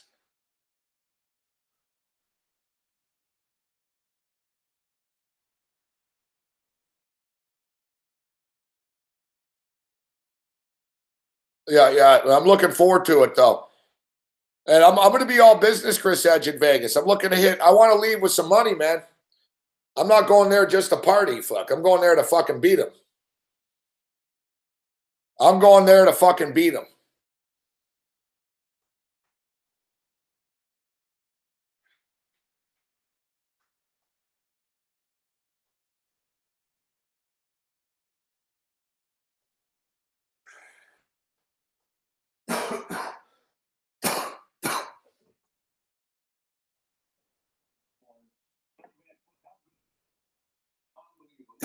What's up, Andy? Andy M's telling me that I lived in Las Vegas, Andy. I think, come on, Andy. I think I'm aware.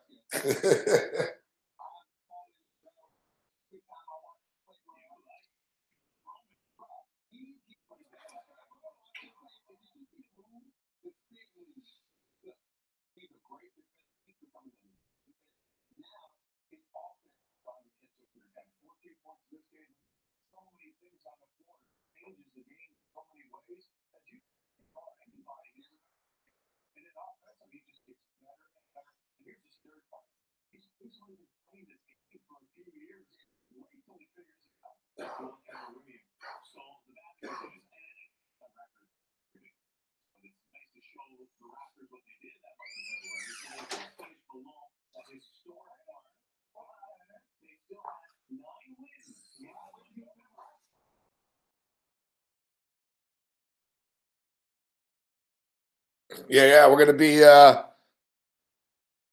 Who's coming down? A dude from Arizona said Gamblu's gonna be there too. Gamblu's coming. Chris Edge Sports.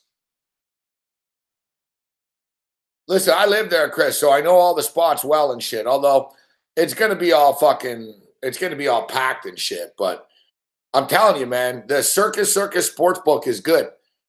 My favorite drink in Las Vegas is at the Circus Vince Neil Bar. It's fucking awesome. Last time I was there, I only had a few of them. Like this time I'm going to light it up, fuck. I'm going to tell them, yeah, just fucking keep them coming, fuck.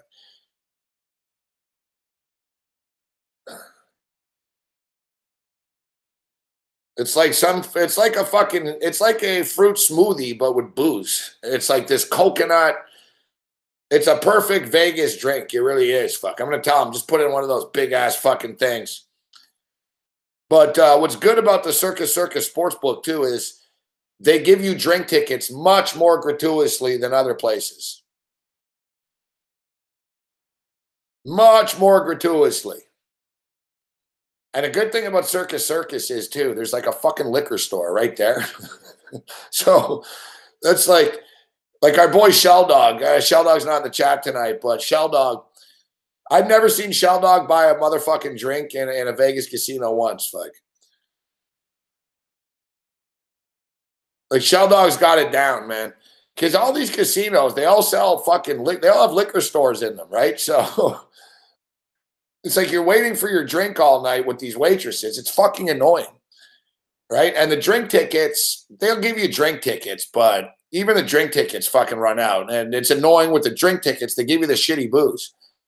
So the real trick is what you do is you fucking just grab your booze, you get some ice, you fucking get a cup, man, and you fucking make your own drinks. They don't say shit, fuck. You don't pour it out, and you don't walk right up in front of security. Hey, you know what I mean? But they sell it there. What are they going to do, fuck? You know? See, if you're smart, man, you just grab some ice in the fucking hallway, get a cup, you go downstairs, and this way you just sit at the sports book with your own bottle and shit. It's like, I'd rather spend $10 on a bottle and not have to wait for a fucking cocktail waitress that's serving fucking 3,000 people.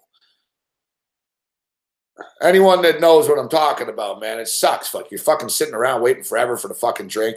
The Westgate, even when you go to the bar, it takes forever and shit. You're better off just with your bottle, fuck.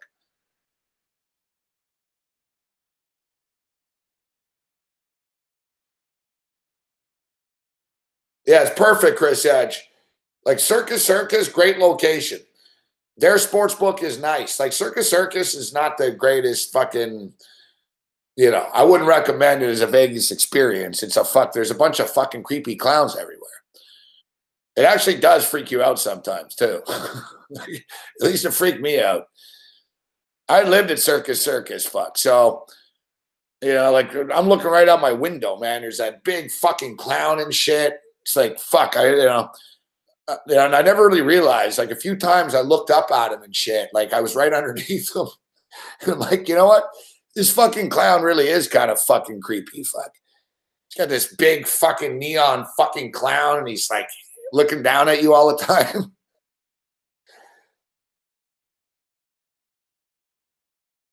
But what's good though, their sports book is really good there.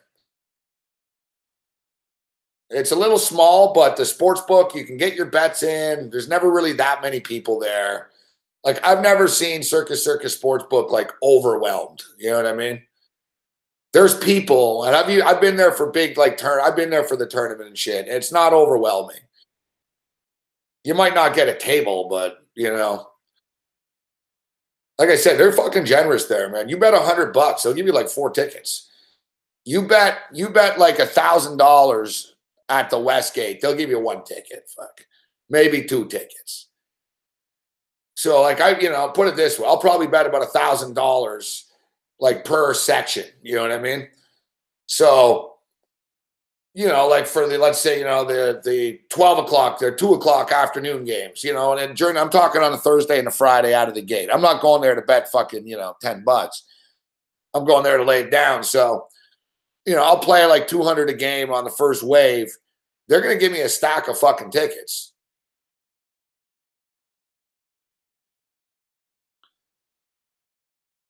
And what's good about Circus Circus is they have this, they have the fucking sports book, but right next to the sports book, there's a bar with a bunch of TVs and shit. And man, you watch at the bar, you know, that's what's good about Circus Circus. You're not boxed in. So you can be at the sports book or the bar. And the bar has all the games that are on the sports book for the most part. You know, it's like the Vegas bars. They've got like 4 TVs and shit, like panoramic all over wherever you're sitting at the bar. So they'll have the tournament games on. And on top of that, next to that bar is Vince Neil's fucking taco fucking or Mexican Southwest, whatever fucking bar. Thing with Vince Neil's bar is it's not like they're cranking Motley Crue and shit.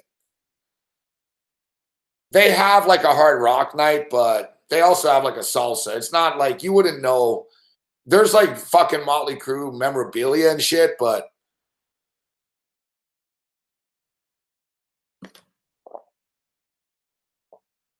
oh yeah, I'll be betting the NIT. And I talked about this on the radio show on a more serious note, guys. And I don't know if you know this, Babano.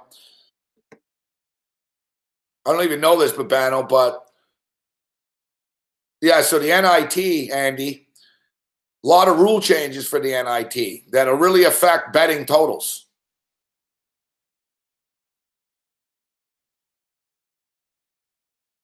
It'll be something to keep our eye on. So, number one, they moved the fucking 3-point shot back. That's not really going to have an effect. They moved it back 1 foot. 1 foot, 7 inches. The new college line is going to be what the international basketball line is. So that's not a major deal. If you notice, most college players fucking bomb it from NBA 3 anyways. Like it's too close to 3. So they moved the 3-point line back. Now this is what's interesting though. When you get an offensive rebound, the shot clock will only go set to 20 as opposed to 30. So you know what I mean? So like, you know, you got the ball, you fucking shoot, boom, you miss, you get your own rebound. Shot clock doesn't reset to 30. That's the one thing I like about college basketball. In the last few minutes of games, teams, like, they get to kill too much time off by not doing anything with this 30-second shot clock. You know, like, that's frustrating. Like, if a team's trying to come back and they're down 2 and the other team misses, but they get their rebound, it's like, oh, fuck, it's another 30 fucking seconds they have the ball now. Right? So now they're moving it to 20 seconds. So you add up all that. Every time there's an offensive rebound, that's 10 seconds shaved off the shot clock, which obviously is going to lead to more shots, which will lead to more points, which will lead to more overs. So there's going to be more shot opportunities because they're shaving 10 seconds off. Now, it'll be interesting to see how many more shots off per game they're going to get now because of this.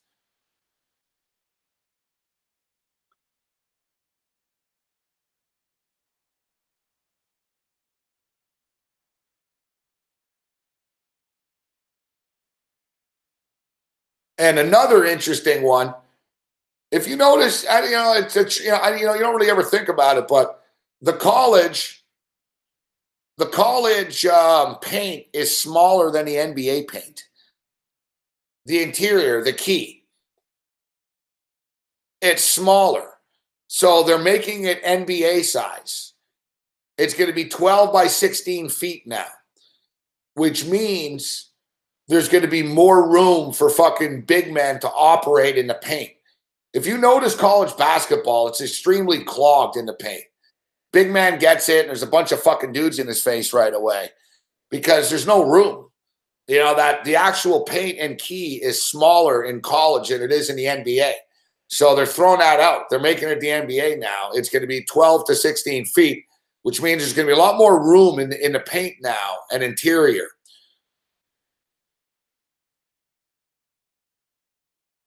So all this should lead to more points. Now, the thing is, The odds makers know this, right? So, but they're going to have a hard time. So basically the point is here, bet the NIT overs early.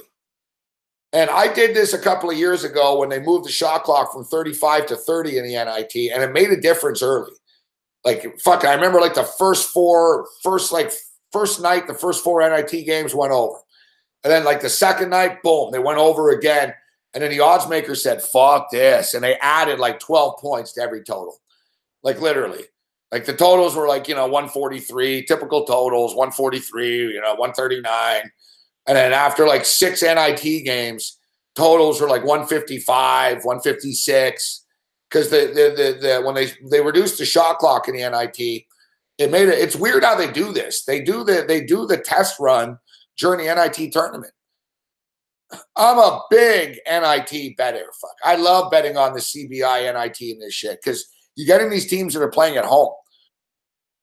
I do really well with the NIT. I love betting on the NIT.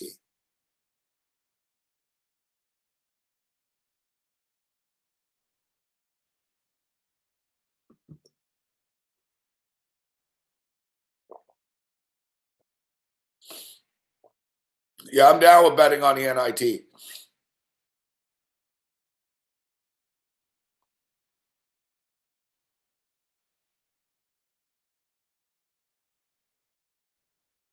Yeah, as I was saying about Circus Circus. Listen, it wouldn't be my first choice, but it's very cheap, cheaper than the other places at that weekend. And the fact is, it's a good location. Like I said, good sports book. There's actually a weed dispensary right down the street. It's a good sports book, weed dispensary down the street. SLS is across the street. SLS has a nice sports book and bar and casino and shit, upscale. And if what's good too, we'll go down to the Westgate. We got to check out the Westgate one. We'll spend, that's a good thing. We'll watch the games in a few different places. We'll go down to the Westgate. It's like a 10-minute walk from Circus Circus. It's right down the street. So like we've got like, you got betting options. Circus Circus, MGM property. MGM Sportsbook. You cross the street over to SLS, Will Hill Sportsbook. Walk down the street to Westgate. It's the world's biggest sports book, Westgate.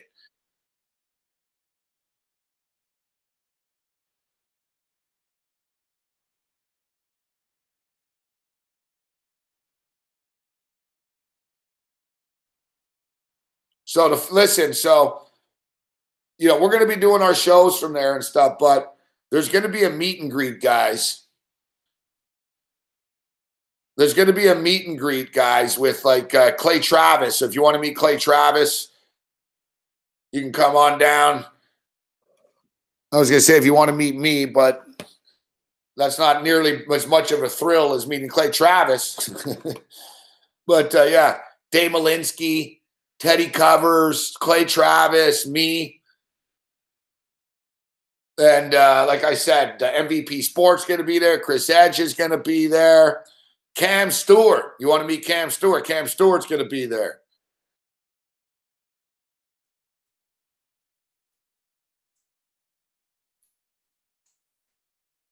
Me and Cam haven't been to Vegas together in a long time, too. It's going to be, should be pretty funny.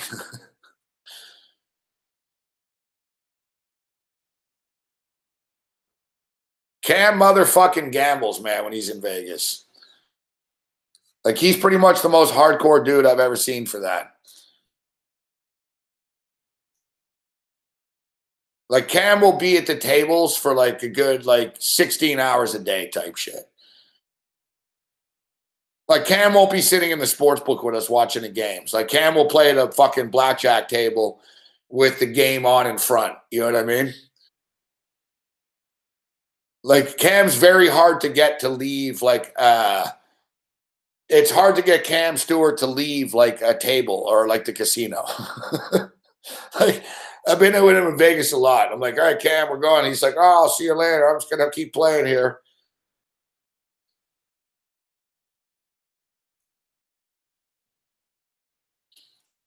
Nah, Brian Blessing probably won't make an appearance, no.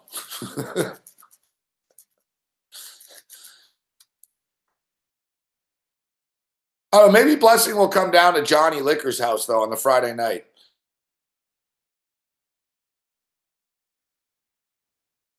I think Blessing's hosting stuff out at Sunset Station, which I would say we would go to, but it's in the middle of fucking nowhere, man. I have more bad memories of Sunset Station than good memories.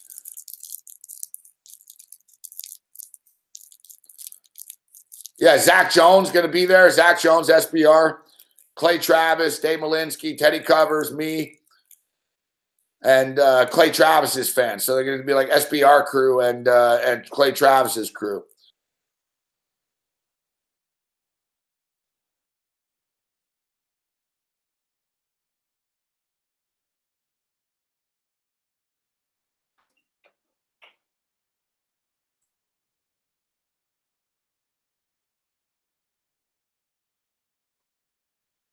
All right, guys, look at some of the games tomorrow. Teddy will be with us tomorrow night on the show. Teddy will be with us here tomorrow night.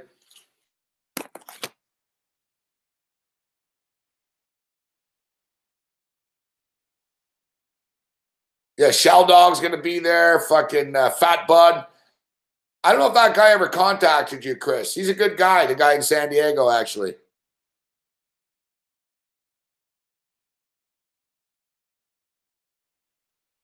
I sent him, like, your link on Twitter. I don't know if you guys started following each other. But, yeah, he blazes and shit. He's a good guy. Like, he used to live in Vegas when I lived there. He's from San Diego.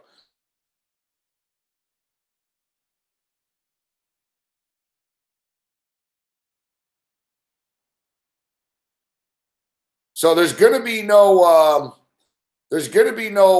show on the Wednesday, though. I'll be on the plane. Maybe Babano can step up and in. I'm going to be on the plane, but there'll be the Thursday night throwdown from Vegas, and there'll be the Friday night freak show from Vegas. And we'll be doing stuff with SBR during the day with Clay Travis and with Malinsky and everybody.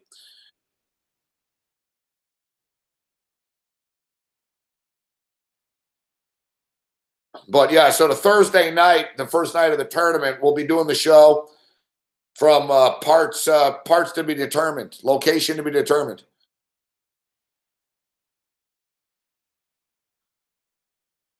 We're gonna try to do it in a sports book. Like I said, Circus, they're not gonna give a shit. It's a bar restaurant. Like, they're not gonna say shit. Fuck, we can just bust the computer out. It'll be a good time. We'll bring Chris Edge on, MVP. I'm really looking forward to this. Like I said, I used to live in Vegas. Normally, when I go to Vegas too, I'm like, whatever, fuck, it's Vegas. I'm not like excited, but I'm fired up. I'm stoked I'm going to be there for Wednesday through to the Sunday as well. So it's not just like a big rush. Like, most of my trips are always rushes. Fuck. All right, see you later. Grab a Mex.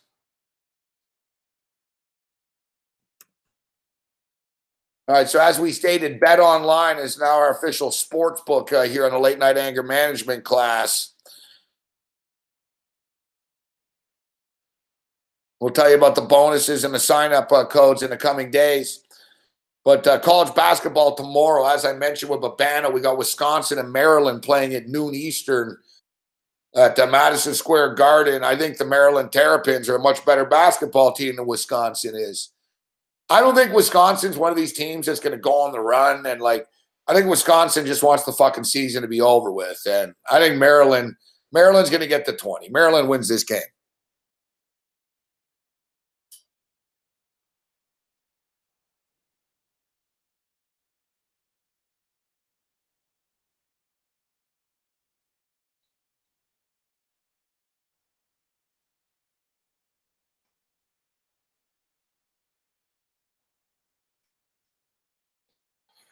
Yeah, I like Maryland to win that game.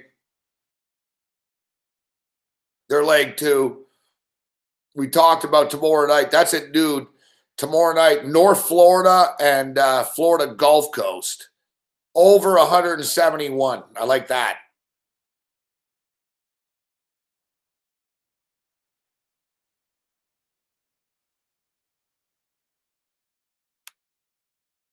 Those are the two college games that really catch my eye for tomorrow.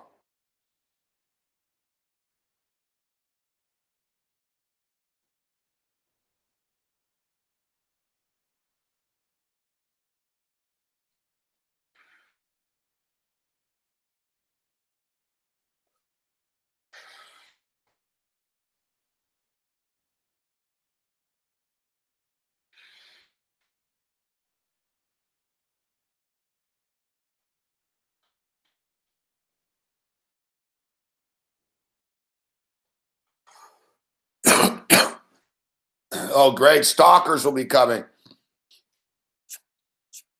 That's all right, Jimmy Hunter. That's why there's security in casinos for people like you.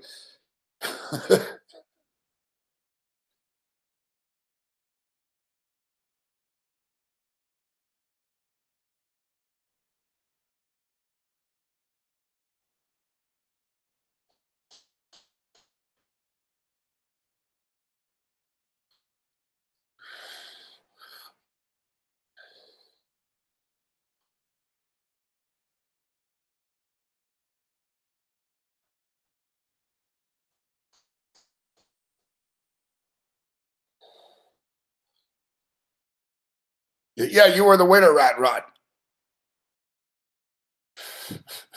You win an item out of Cam's bag.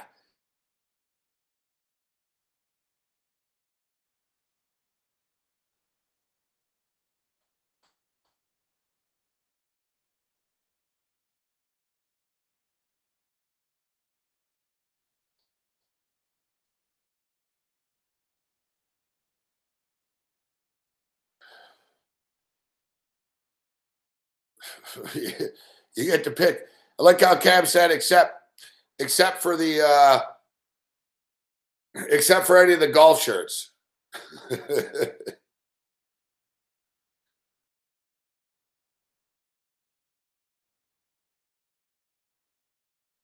All right. So as I stated, I think Maryland beats Wisconsin in the morning.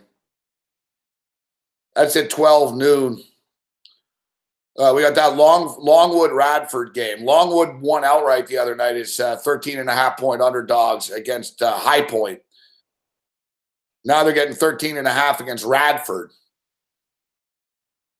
I don't have a strong opinion on that game, but sometimes these crappy teams do get hot, you know. Like I said, the two games that catch my eye tomorrow, and there's a busy late night like West Coast card tomorrow. We'll dive into that into the overnight and stuff. I'm sort of looking at earlier in the day. I will bet Maryland in the morning. I'll bet Maryland to beat the Badgers, and I'm going to take North Florida and Florida Gulf Coast to go over the number.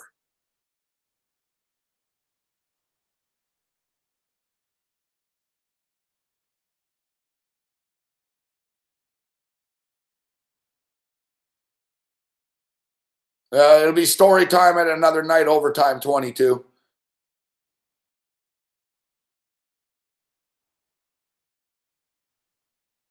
Marist and Fairfield over.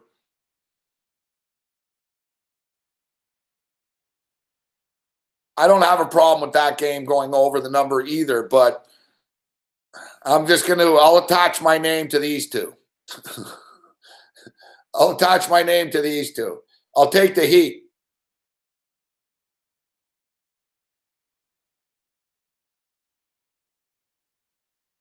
I'll take the Heat. Maryland, -2. Florida Gulf Coast, North Florida, over 171. We'll see you guys tomorrow night with the legend himself, Teddy Covers. We appreciate you guys tuning in. We'll see you here tomorrow night. And remember, betonline.ag, all right? We're going to have some fancy graphics and some promo codes and all that type of stuff for you for March Madness and SBR. Give us a thumbs up if you haven't on the way out. Bet at betonline.ag. Other than that, you're on your own. Thanks, Tommy. Overtime. Chris Edge, Rad Rod, Daniel Masser, Stooch, and Finney. Overtime, Rise, Grinch. Rich Banks, anyone I don't see in the chat. Tony Corrente, Andy. Thanks to Babano for joining us. We'll see you guys tomorrow night. Thanks for tuning in. Other than that, you're on your own. Later.